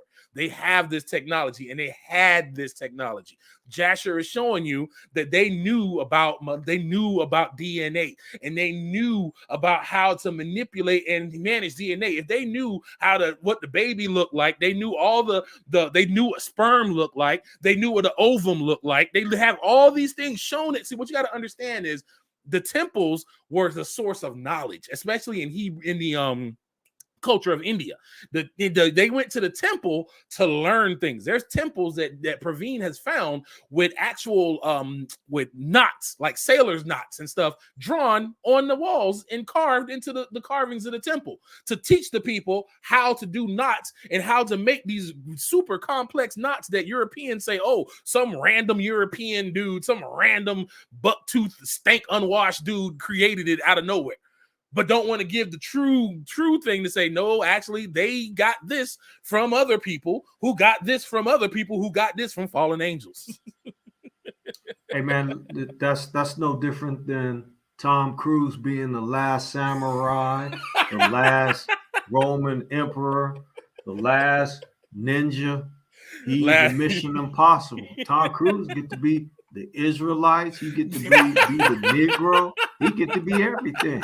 He gonna be the last Zulu in the next one. They always insert themselves. This is why they inserted themselves into Indian culture, because they saw and they knew that they had this advanced access, and they wanted to get in ahead of it before this started happening, before they started telling the truth about what's going on out there. They had access to advanced technology. They knew how to mix and mingle DNA. This is why we have a lot of the crazy creatures that we see from the past. All these giant, you say all these dinosaurs and stuff. Remember, the Bible said that when the giants came, the land couldn't sustain them. So they started eating humans. But you got to think, these things wouldn't even sustain by humans. So they started manipulating the land and manipulating all the DNA of stuff to change things so that way they could suit their needs. And they also did stuff just to make things in their own image. When you see them pictures on Egyptian walls with half ibis and a half man, that ain't no just some dude sat around one day, got high, and was like, oh man, you know what would be funny, bro? I'm gonna make this picture of this ibis on this dude's head, man. This joke gonna be funny. No. That wasn't what they were doing. Why would you write down something that goofy? Why would you put that on something that you clearly want to have held and for posterity for years to come? They wrote down what they saw. All them stories of fawns and all these crazy stories of fanciful creatures, they tell you it's mythology, but here we see that there was an ancient civilization that knew intimately how to manipulate DNA to the point where they carved it on the temple. There's no way the man explained it perfectly. They said, oh, it's a snake. But the snake god that they talk about had half a body as a snake and half a body as a man.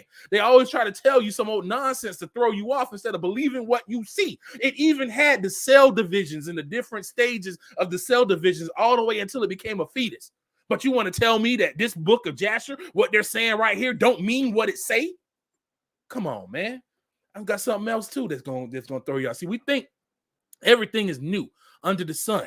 And also in Jasher, it talks about how the women were made to drink a drought because they didn't want to have, this one here is in support for the sisters right here. I throw this one in for the sisters because there's a big push now for these body modifications, these butt lifts and chest implants and all this nonsense that they pushing out now.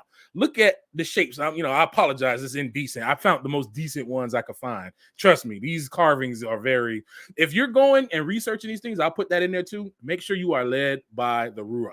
Make sure you pray. If you struggle with lust, you might want to just chill, maybe fast or whatever, because this joint here, some of these deities and stuff, like I said, these things come with spirits on them. So you got to be wise in how you research and look things up. Because I'm telling you, by researching this junk, I was researching, especially for this part right here, for the deity with the female, because there's actually a giant statue of this one particular female deity. And man, you could feel the lust permeating off of that thing. So you got to make sure you prayed up, make sure you keep Yah, central in all this, because this information is real and is needed, but we also have to understand that these spirits, they place traps in this stuff.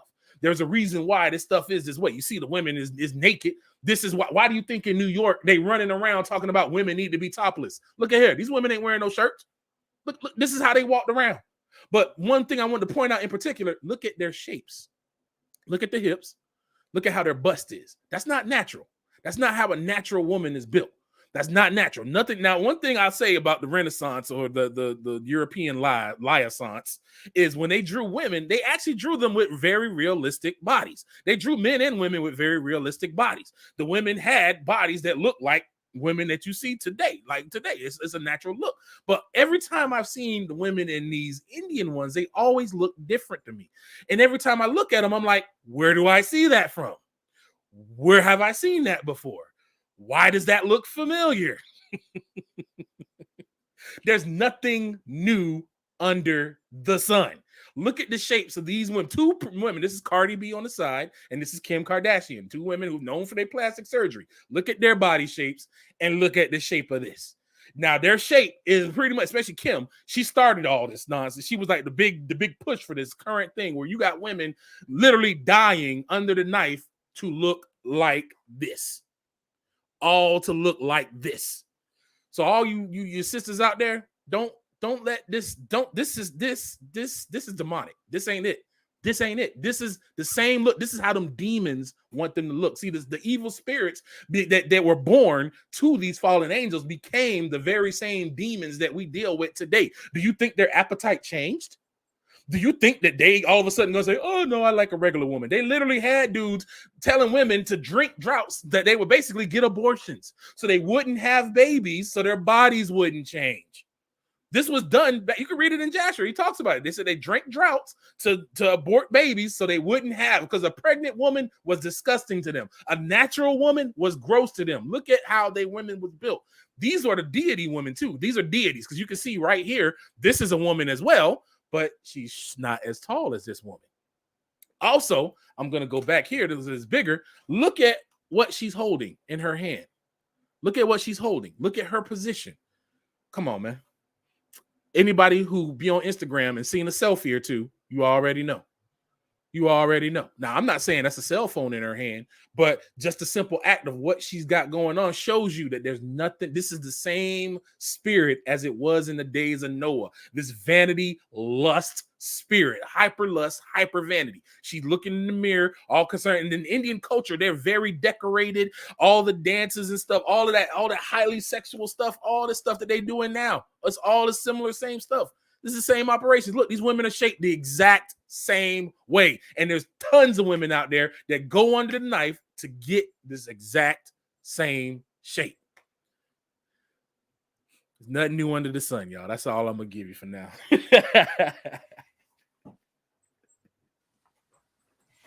Hey, man. All I can say is wow. Because those deities, man, are a trip. And here's where we get it twisted, fam. When they come at you with mythology, or what they call mythology, then and the sister made a great comment, and I'm gonna put that up because you're actually accurate with that. Exactly. When they come with mythology, you have to understand these people didn't just make this stuff up. It had to originate somewhere. Exactly. And not only did it originate somewhere, but it was actually a real thing. It was a real something that they really reverenced and they deified because it walked and talked among them. The brother mentioned earlier the entities on the walls of the pyramids. You'll notice that on some of the pictures, you'll see a giant-sized, what you would consider a pharaoh, I'll put it in quotes, or whatever this thing is, but then you'll see a humanoid, That's small. not a baby, a full-size humanoid on its lap. Exactly. Okay, so that's letting you know that, okay, this was done. It's telling you a story, but if you believe the narrative that you've been taught, which is why you have to go and study, if you believe the narrative that you've been taught, then you're going to be at a little bit of a disadvantage, right? That's right. Because everything that we've been taught has been a lie. So we have to go, and we have a series called Unlearn Everything. You really have to start over from bakery scratch, learn everything anew once again. Absolutely. Now, what I want you to get into just a little bit is, we talked about lost technology, but now this is where this fits into the kingdom, right? And this is where it fits into our nation, because if I look at the War Scrolls, and the War Scrolls is one of my favorites, the War Scrolls is specific that all of the nations, we fighting all the nations and getting with them, right? We getting with all the nations, not just one or two. We getting with all of them. And Mashiach comes and sort of breaks the tie, so to speak. And then that's the end of it right there, right? But now just think about this for a second, family. As we're becoming a nation, as we're coming into our own, the brother just said, as in the days of Noah, so shall the return of the Son of Man be, and that's book, right? So what kind of information downloads should we be looking for in this time? Should we be looking for these cheat codes? Should we be looking to receive this technology? Because there's going to be something fantastic happens on the earth that they're going to want us, pardon my French, to get the hell out of the United States. Get them out of here. We don't want them no longer here. Get them out. Right? So my question is, what is that? And you don't have to answer it now. It's just something that I'm thinking. I don't want you to answer. I'm just saying, what's going to be that thing or things? Because I think it's going to be a number of things. But is us getting cheat codes? Those cheat codes that we talk about, where we just able to mangle and go off on people, and just all of a sudden just have them. You know what I mean? I'll put this up. This must be Brother Banya. Hey, Brother Banya, if you want to jump in, bro, you can jump in. I'll drop the link into the chat, and you can jump in. Matter of fact, I'm going to drop the link in. Hey, brother, you got to come back and do another show. Matter of fact, I want you to come back when you can, when it's convenient for everybody. And I want you to come back and do another show on the good technologies that we're going to get, right? Oh, yeah. Because personally, I'm looking forward to the blessings in Deuteronomy. I'm not looking at the curses of Deuteronomy. I'm looking at the blessings. I'm looking to come in all of that. And part of us coming into all of that is us getting some of them cheat codes. And y'all know what I'm talking about. See, what they don't know what I'm talking about. When you talk about cheat codes, okay, that brother can jump over. He can jump and scale the wall. That brother right there. Wait a minute. How will Mashiach said, greater works than these ye shall do. Mashiach will be talking to somebody one minute, they'll be coming to get him. He over there. He in the Himalayas now kicking it, right? So, family, if you guys want to jump on or ask questions, I dropped the link in the chat. You can ask the brother questions. Brother, if you got some more stuff that you want to share, you're more than welcome. All the family gears up questions if they have questions. If not, let me know and we can close out. If you guys got some questions, go ahead and drop. If you haven't hit the like button, go ahead and hit the like button as well. We really appreciate it if you did that. I'm going to put that up. Yazadik Israel throws up. Isaiah 52:1, awake, awake. Put on thy strength, O Zion. Put on thy beautiful garments, O Jerusalem, the holy city. For henceforth there shall no more come into thee the uncircumcised and the unclean. Khan. I say amen to that. I'm going to put this up. Heaven offers me everything. Thanks for the comment. Examples of the Most High's power are all through the scriptures. Khan. Strength, hope. Yep. Dead back to life. That's right. Regeneration, knowledge, wisdom, and understanding. Appreciate those good words. You're absolutely correct. Hey, the Roth Wolf, we're waiting for you to you can join in now if you want to, brother or sister. I'm not sure if you're a brother or sister, but if you want to jump in, you can jump in now. We were waiting to add people in once the brother had presented his information. So the Ralph Wolf, if you want to jump in now, brother, you're more than welcome to jump in. Hey, shalom, brother E, how you doing? Man, this was way too tough, bro. Man, this is what I thought it was gonna be, man. Shalom, Big Red. Shalom, brother. Salama, man. I was just scratching the surface, man. I was trying not to overload folks, man. And that's so what I know. That's what I know. One thing I do want to ask is I want you to let me know what your range is scripture-wise, because a lot of our people are stuck within the 66. And obviously, that's not where you are. You know, in the book of Jasher, that's a very informative record. Oh, yeah. From my view, but let us know what your scripture range is. Oh yeah, man. I'm all about the lost books, man. The ones that the Council of Nicaea conveniently, quote unquote, decided to leave out. My last verse actually was one that I want to read from Enoch 16:2-4. And now to the watchers who sent you. See, during this time, Enoch was in heaven and he was doing work with Yah. And then the angels the fallen angels had heard about their what they had got going on. Yah had dropped down his sentence on them, and he sent Enoch to do it. And so when Enoch told them what was going to happen, they was like, oh man, they got scared, and then they basically wrote out a petition and asked Enoch to take it to heaven. They didn't want to go themselves because they knew they was messed up and they was wrong. So they sent Enoch up, and Enoch wrote down in 16:2-4. He talked about it. He said, and now to the watchers, this is Yah telling Enoch about the watchers and what they had going on. This is his message in return to their petition. He said, now to the watchers who sent you to petition on their behalf, who were formerly in heaven. You are in heaven, but its secrets had not yet been revealed to you, and a worthless mystery you knew. This you made known to women in the hardness of your hearts. And through this mystery, the woman and the men cause evil to increase on earth. Say to them, therefore, you will not have peace.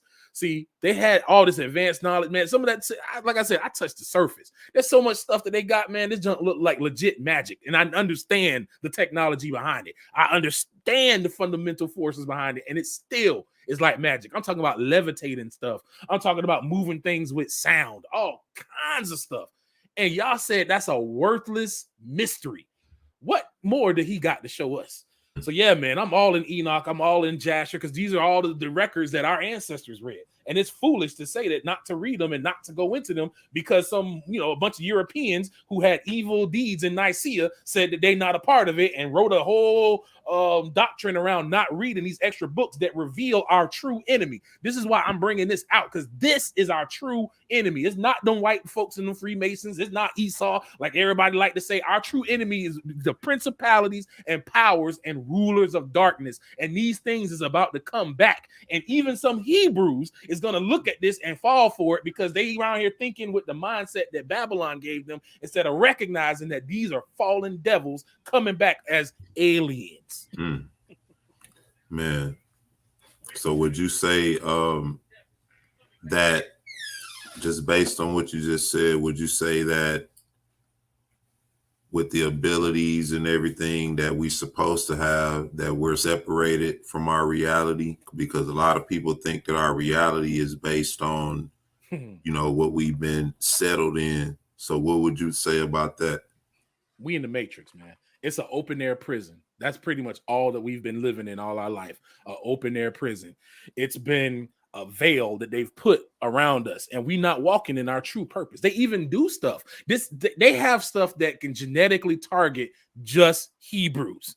And trust and believe that they do it. I believe that they've been suppressing us for years, because they know that if we come into the fullness of Yah, after we come out of this 400 years, now that the curse is over, we served our 400 years, it's complete, and we coming into the fullness. See, Yah didn't have them write down everything. The Hebrews was the folks that kept to themselves because they know they had been in captivity. They had enemies all around them. So they kept their military secrets close to heart. Trust and believe, man, they don't talk about David and his mighty men and how them jokers was like the Avengers before the Avengers existed. And you know what, though? And this is just my opinion, and I could probably find precept to back this up. I kind of see where you're going in that. I believe that it's a mindset issue. In other words, you'll have some that they believe they're going to get cheat codes. Them might be the ones that get the cheat codes. The one that's like, oh, no, I'm staying in Christianity and I'm waiting on the Lord. Come on now. So that could be, and I think we had this discussion before, E, where your mindset is probably going to dictate what you get and what you don't get. Yes, absolutely. You have to, this is why I tell people all the time to read. I tell my son this, I tell everybody, even if it don't interest you, research and learn about it. Learn how the world works around you. Yah can only deal with you according to your understanding. He got me interested in quantum physics and in different parts of science. And the more I started learning about quantum physics and genetics, I got a book on genetics right now. I'm just reading all these different things and understanding these things.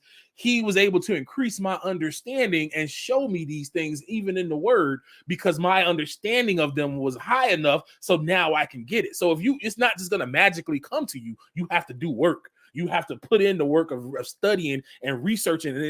And the way Babylon has taught us, it tells you, oh, that's somebody else. Oh, they smart. That's not for me. No. I'm not some super genius. I tell people I'm kind of borderline retarded.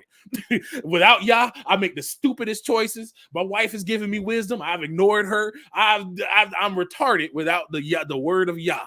But with Yah, I have all this wisdom because he gives it to me, and I submit myself to that wisdom by basically sitting my butt down, turning off Netflix, turning off all their demonic entertainment, and reading and studying. And the more you read and study and learn about the word and learn about the world around you that Yah has created, the more he can reveal to you. I want everybody on the panel to look at this question and answer. But before I do that, I'm going to unmute the brother Ralph Wolf and let him speak his piece for a minute. And then you guys can attack that question. Brother, you've been waiting patiently. How you doing? Peace and blessings to you. I'm good. How about you, man? I'm doing well. All right, man. I've been like speechless, man. I've been watching this brother just unload, man, and my head has been just spinning around the room with that kind of information, and just hearing, what's out there, what's to come.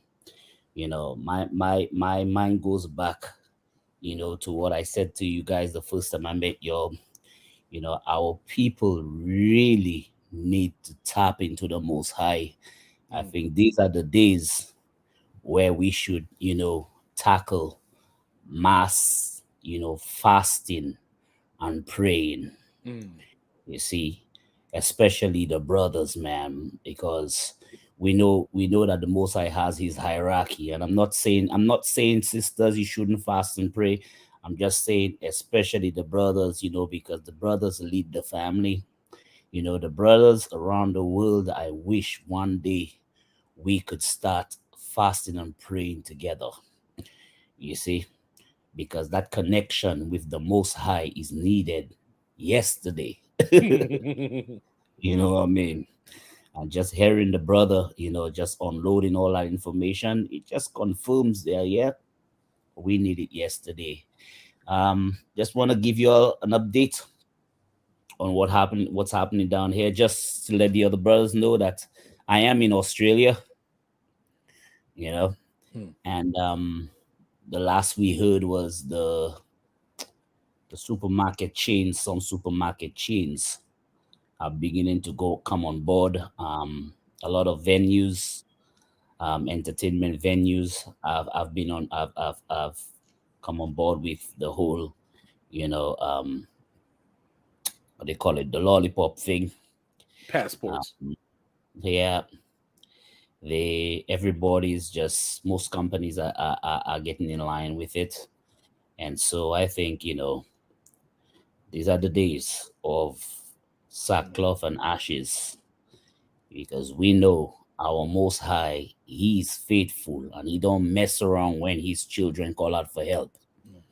You see, we've seen it from the book of Enoch through Genesis all the way down to Revelations, where he comes to rescue His children in grand style.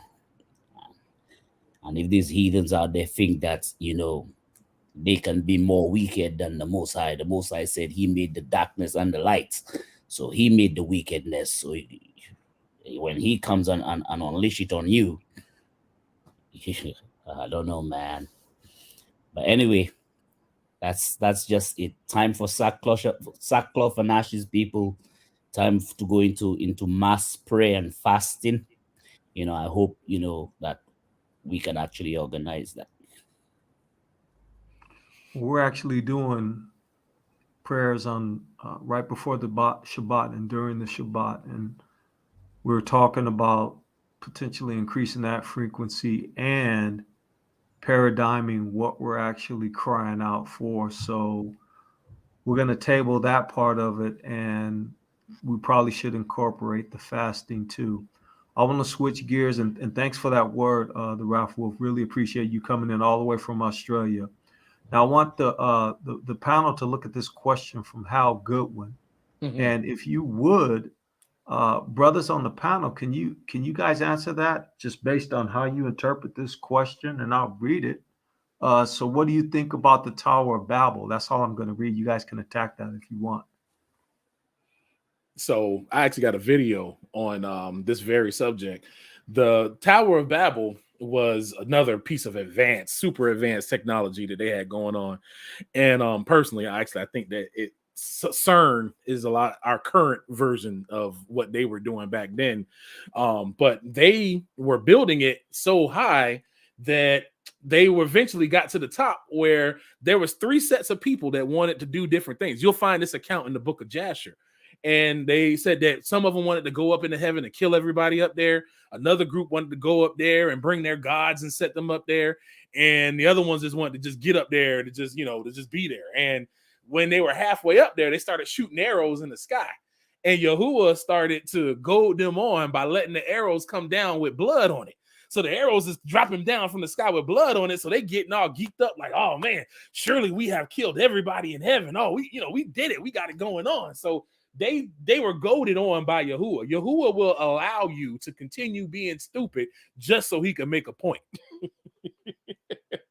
So he let them get to a certain point, and then when they got to that point, he was like, all right, enough of this foolishness. He talked to the angels that were sitting in front of them. Hey, which one of y'all want to come with me? We finna go down there and confound their language and break up this nonsense. And then that's what he did. So they were goaded on by Yahuwah Elohim himself.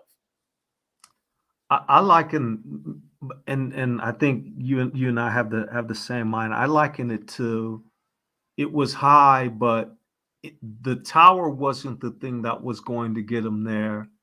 It was like a portal or a gateway that could possibly get them somewhere. Right. So that's kind of how I interpret what, and I don't have anything to back any of it on or anything goofy like that. So let's get it. If you want to hit that, you can. Otherwise, we're going to jump and look at some of these other questions. We've got some good questions coming in. There's a question about the Magi. Let me add one more thing. Came to bring gifts. They was following the star, and they wound up where the star was lining up, keeping in mind that the book says we wrestle not against flesh and blood, but against powers, principalities, and rulers. And some rulers and powers and principalities govern and are over different parts of the earth. Just keep that in mind. Go ahead and address this one, brother.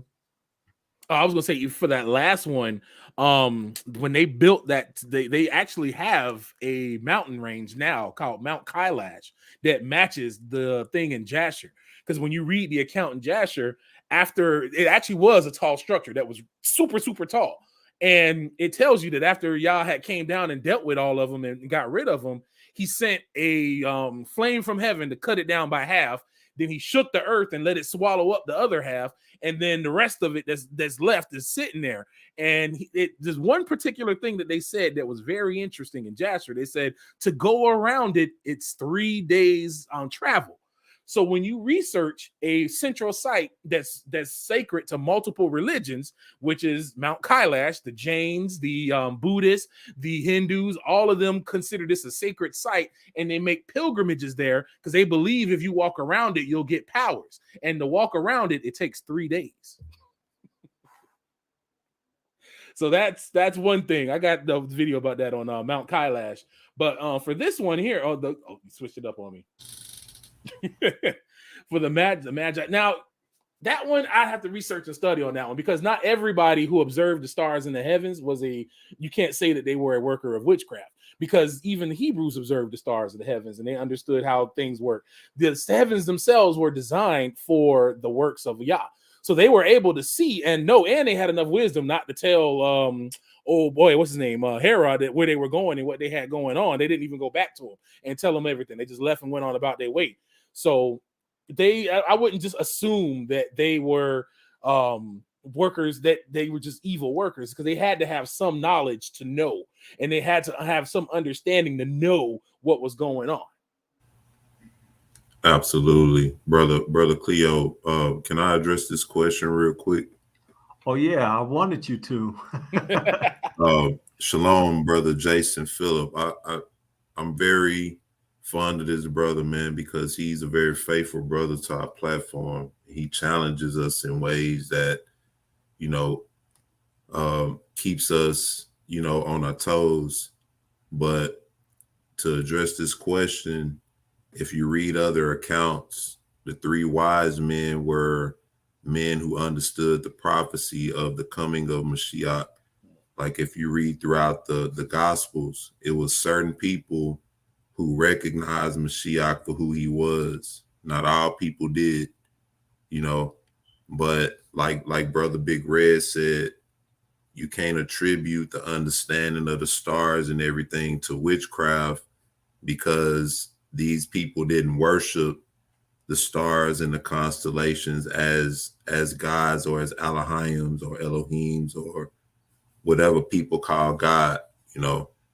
Our people were given the understanding of the whole entire creation, but because we fell from that understanding. But these 3 wise men, they weren't workers of witchcraft or anything like that. They were just 3 wise men who understood the prophecy of the coming of Mashiach. This is why they brought gifts, because he was a king.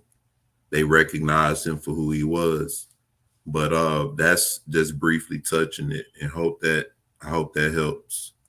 I'm going to lamb on to the back of that, and I'm going to also point to Moses. Now, Moses was trained in the household of a pharaoh, which means that he would have been trained in every art that they had back then and then some. And yet he can't be found anywhere in the book doing things that he ought not, right? So there's another example of someone who knew things, because not every... Okay, so here's what we need to get out of, fam.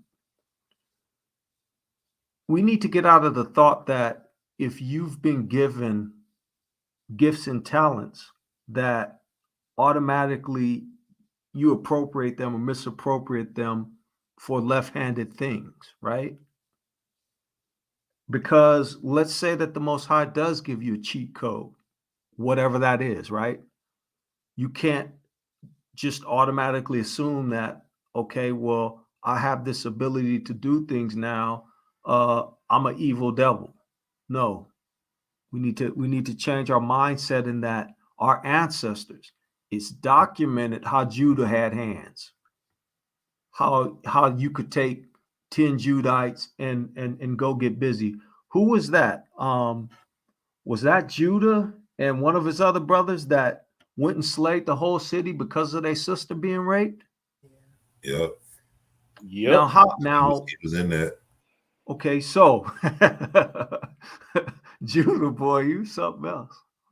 But at any rate, that's a classic example of our people, two men going in and going berserk and taking out. Just imagine if you live in a city of 500,000 people, or let's even make it smaller. Let's imagine you live in a city of 25,000 or 10,000 people. You got two men that come in, they mad at everybody, they lay the whole city down. Now, the question that you should ask is, okay, what manner of man is that?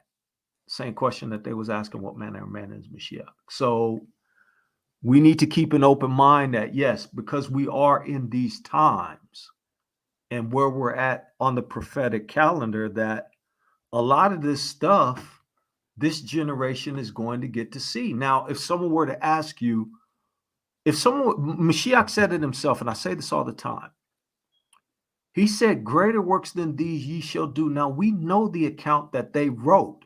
And the book says there are even other things that he did that they didn't even include. Mm-hmm. But he says that you will be doing greater things than what he did.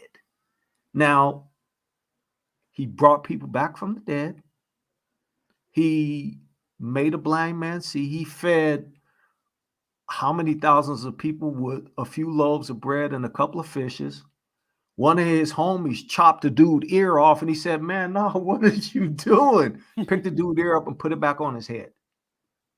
And that's only some turning for those of you who are wine bibbers and you know you need Jesus. No, I'm just kidding.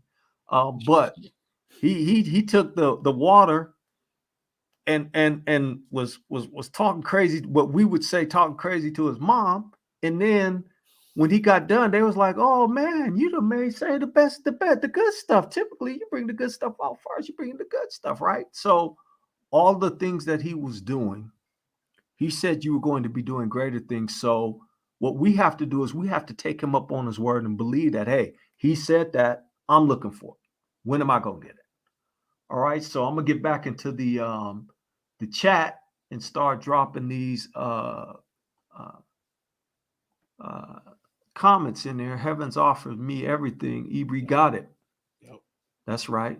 They're also not called magi in scripture, but shepherds in Luke 2. Magi are sorcerers, magicians, and strictly forbidden. Khan. Hallelujah. Thanks for answering my question. Appreciate you on the channel, Jason Phillips. Peace and blessings to you. Mr. Thorpe. Hey, Mr. Thorpe, 69. How you doing, brother? Remember, even the Most High said about the folk during the time of the Tower of Babel, if they set their mind to it, they could do anything. Hey, Mr. Thorpe, you know what? That's something that's near and dear to my heart, because I believe that if like the book says, where two or more gathered in my name, there I'll be in the midst. If we took a handful of brothers, we could take over whatever we want to. Come on, man. I believe that in my spirit, and I don't mix words when I say that. I believe that. I believe that wholeheartedly with everything in my being. And we can do that. I know that without a shadow of a doubt. Brother Kadar, how you doing, brother? Peace and blessings to you. You muted. I'll mute you, man. You could unmute yourself, bro. Shalom, There shalom. you go. How you doing, man? Pretty good. I was on here earlier and I had to get off. And I thought I'd get back on here and just give a shout out to y'all. Shout out to Big Red and you brothers, Ibri and Cleo and the other brother on here. I was listening. Big Red brought out a lot of knowledge. I know one thing about that church thing we was talking about. A lot of people don't realize that Stonehenge is the first church. Stonehenge is the first church. A lot of people don't realize that. But it was pretty good, and pretty good teaching, edifying, and people. I'm pretty sure people learned something on it tonight. I just want to ask him, what do he think about this 400-year prophecy? Big Red. Man, you already know. Look at here. 2019, you even had the super racist Donald Trump make edicts that acknowledged the 400 years. Everybody had to acknowledge the 400 years. And then in the following year, where the Hebrews would traditionally have a new year, the whole earth stood still. Everything different. Everything changed. All this calamity, all this stuff going on after the 400 years. Come on, man. It's the 400-year prophecy is real. It wasn't fulfilled any other time before. It wasn't fulfilled anything before. This current captivity is a captivity that he was talking about in the word. And this is what we're experiencing. We the generation that's basically like how our forebears were sitting in Egypt watching the firstborn drop dead, watching the rivers turn to blood, and watching locusts come out and take everything. That's we them people, man. That 400 is real. We in it. You know what's crazy is that, and I use the term crazy, but I feel like we that generation, and I don't go off on feeling or emotion or nothing like that. But I believe that just this generation is special, and I know the young stars that come after me are special too. It's something different about these young stars when they pick up that book. And I say it all the time. A pastor better look out. I don't care if he's been a pastor for 50 years or 5. He'll get his head chopped off with these young stars fooling with this book. One of the things that I've it's something that was instilled in me from a younger age is I noticed how, and this isn't a dig to anybody of elder age. I always actually respect elders. I feel like, especially when you have an elder with wisdom, that's like invaluable. That is the best thing. I mean, just me and Brother Cleo was just building over the weekend, and man, he dropped some jewels into me. He didn't even know, you know what I'm saying? Just talking and listening to wisdom and stuff. So I love I'll sit at the foot of an elder and have wisdom. But unfortunately, in Babylon, it has gotten people trained so they get stuck in one type of mindset, and they get stuck in one type of way of thinking. And that type of thinking is what stifled. This is what happened to our forebears when they came out of Egypt. So the older generation had to die off. I'm like Caleb and them. I'm over there with Joshua. I'm like, man, we can take them jokers, man. We just seen all this other stuff happen in Egypt. Man, we got these dudes. I don't care how big they is. I serve Yahuwah Elohim. I don't need no logic and reason to pull me away from the promises of Yah. No. I'm gonna believe Yah and let my wisdom be damned in hell. My wisdom is trash. I'm taking Yah's wisdom. But unfortunately, a lot of folks that's stuck in that's been raised in this and more like basically more. It's like when you have somebody that's been in prison and they've been institutionalized. That's what a lot of us is going through. They institutionalize, and it's hard to let go of a lot of these concepts and that old way of thinking. But we have to totally turn off everything that Babylon taught us. We can't sit here unless we can observe it and see it and reproduce it for ourselves. I ain't believing nothing. Yeah, that's so true. I used to be a minister in so-called Christianity, whatever you want to call it. It's been a while, but I've come to the conclusion that Christianity taught us. I went to seminary. I went to Hood Seminary, Brother Hood Seminary. But and they taught us the opposite way from the truth. They didn't teach us the truth.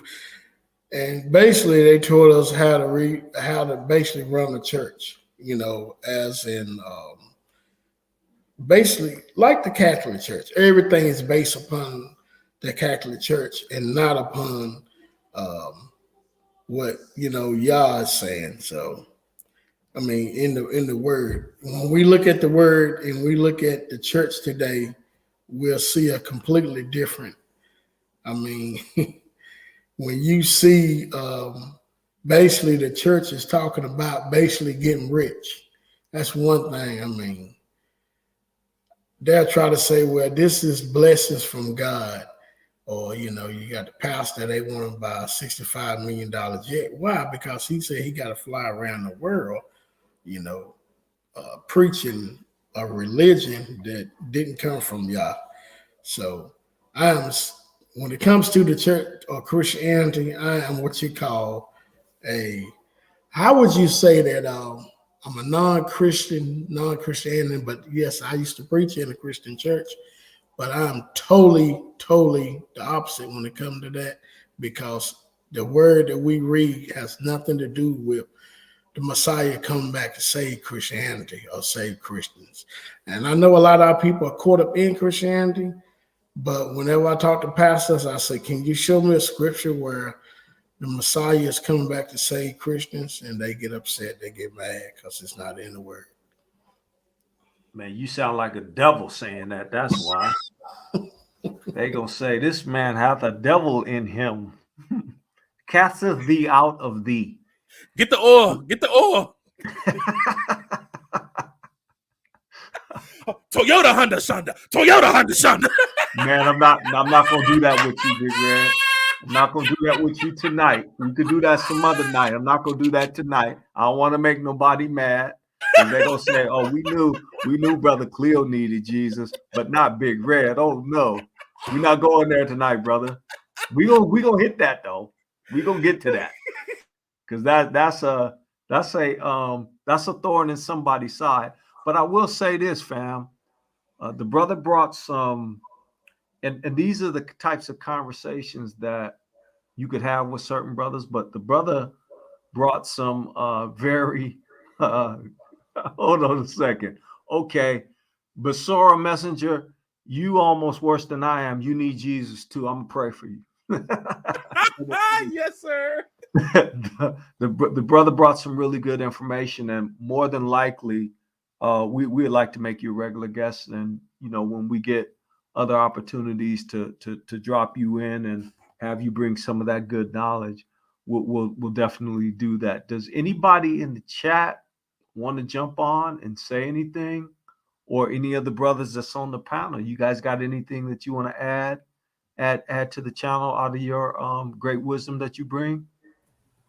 Look, Big Red, we're gonna have to do another panel. We're gonna have to talk about some kung fu, man. Oh, there he go.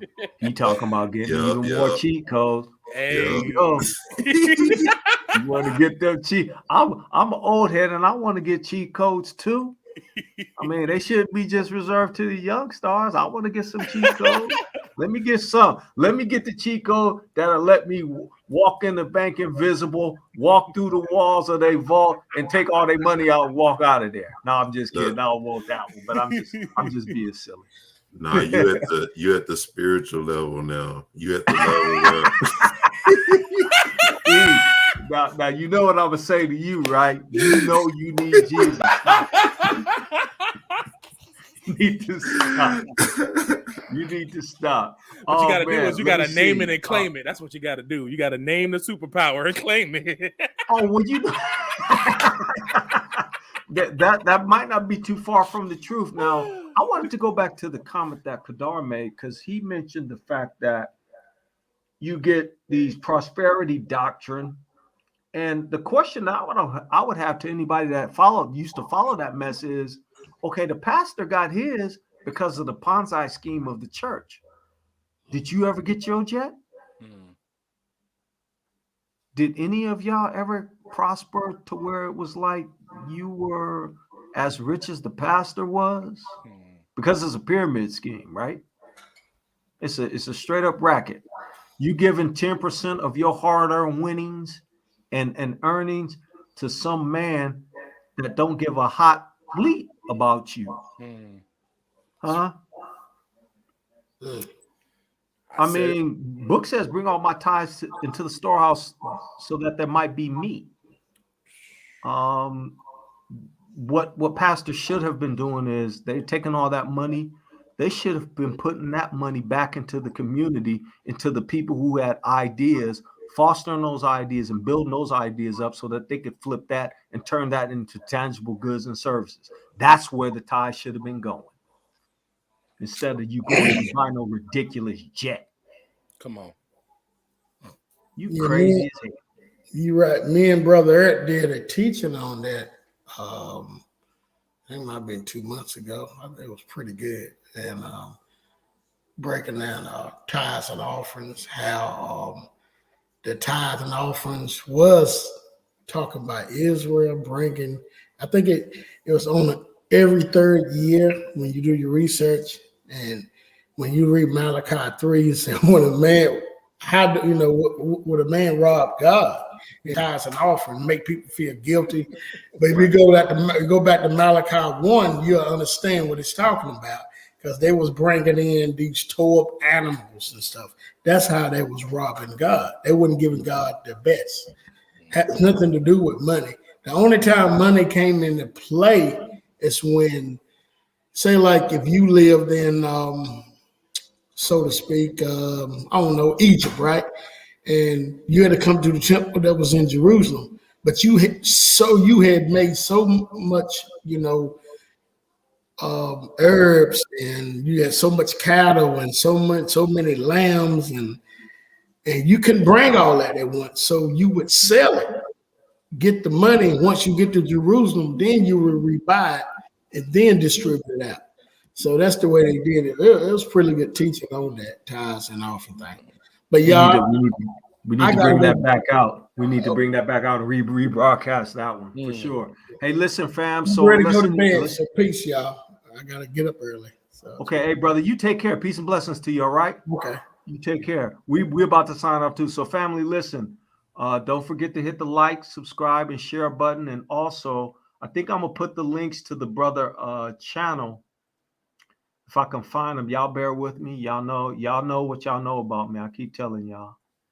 And so I'm gonna put I'm gonna find it. Once I find it, I'm gonna drop his links out there. And then you guys can go to the brother's channel, support the channel, subscribe to his channel, because the brother's got some awesome information, and he's a well of knowledge and great information, in my opinion. So there's the brother's YouTube channel. If you guys can subscribe to the brother's YouTube channel, get out there and continue to show support for other Israelites. Here on this channel, we don't care if you got 1 subscriber, if you got 500 million subscribers. If you rock with Israel and you rock with us, we're going to support your channel. We're not about building a fiefdom, because Salt of the Earth is Salt of the Earth Productions. We're not a ministry. We are a production company, and we are in the process of showing you guys how we're going to actually paradigm that. But Big Red, in closing, do you have anything to say to the family before we rock out? Man, it was an honor, just being on here with y'all brothers. And like I said, y'all inspired me with that 400-year prophecy breakdown, man, because I was really getting, gearing up to do the video then. But then when I seen that, I went back to the drawing board in a good way, because I wanted to make sure that my scholarship was worthy enough to stand next to brothers like that. I'm like, it ain't about like competition. It's about bringing quality. You know what I mean? No. It's not about that. And Israel as a whole, we need to get out of that mindset where we competing with other channels or anything goofy like that. No, we all one family, and we trying to get to the bottom of this. Yes, sir. There's a major crime that has been committed against humanity, and we trying to get to the bottom of it. And the humanity is our humanity. We've been stripped of everything, so now we got to get back to it. Yes, and so us linking together and us putting other brothers up, other brothers putting us up, we are just building, because it's all hands on deck. My work might not be YouTube. My work might be civil engineering. Right. Or my work could be architecture, or my work could be IT. But again, we don't need anybody. We just need ourselves. That's it. And so I appreciate you, brother. Listen, we're going to have you on in a few, after we get a few more of these under our belt. We'll have you on again, and having you dropping that awesome wisdom and knowledge that you just dropped on the family. Hey, peace and blessings, family. And this has been another Salt of the Earth Productions.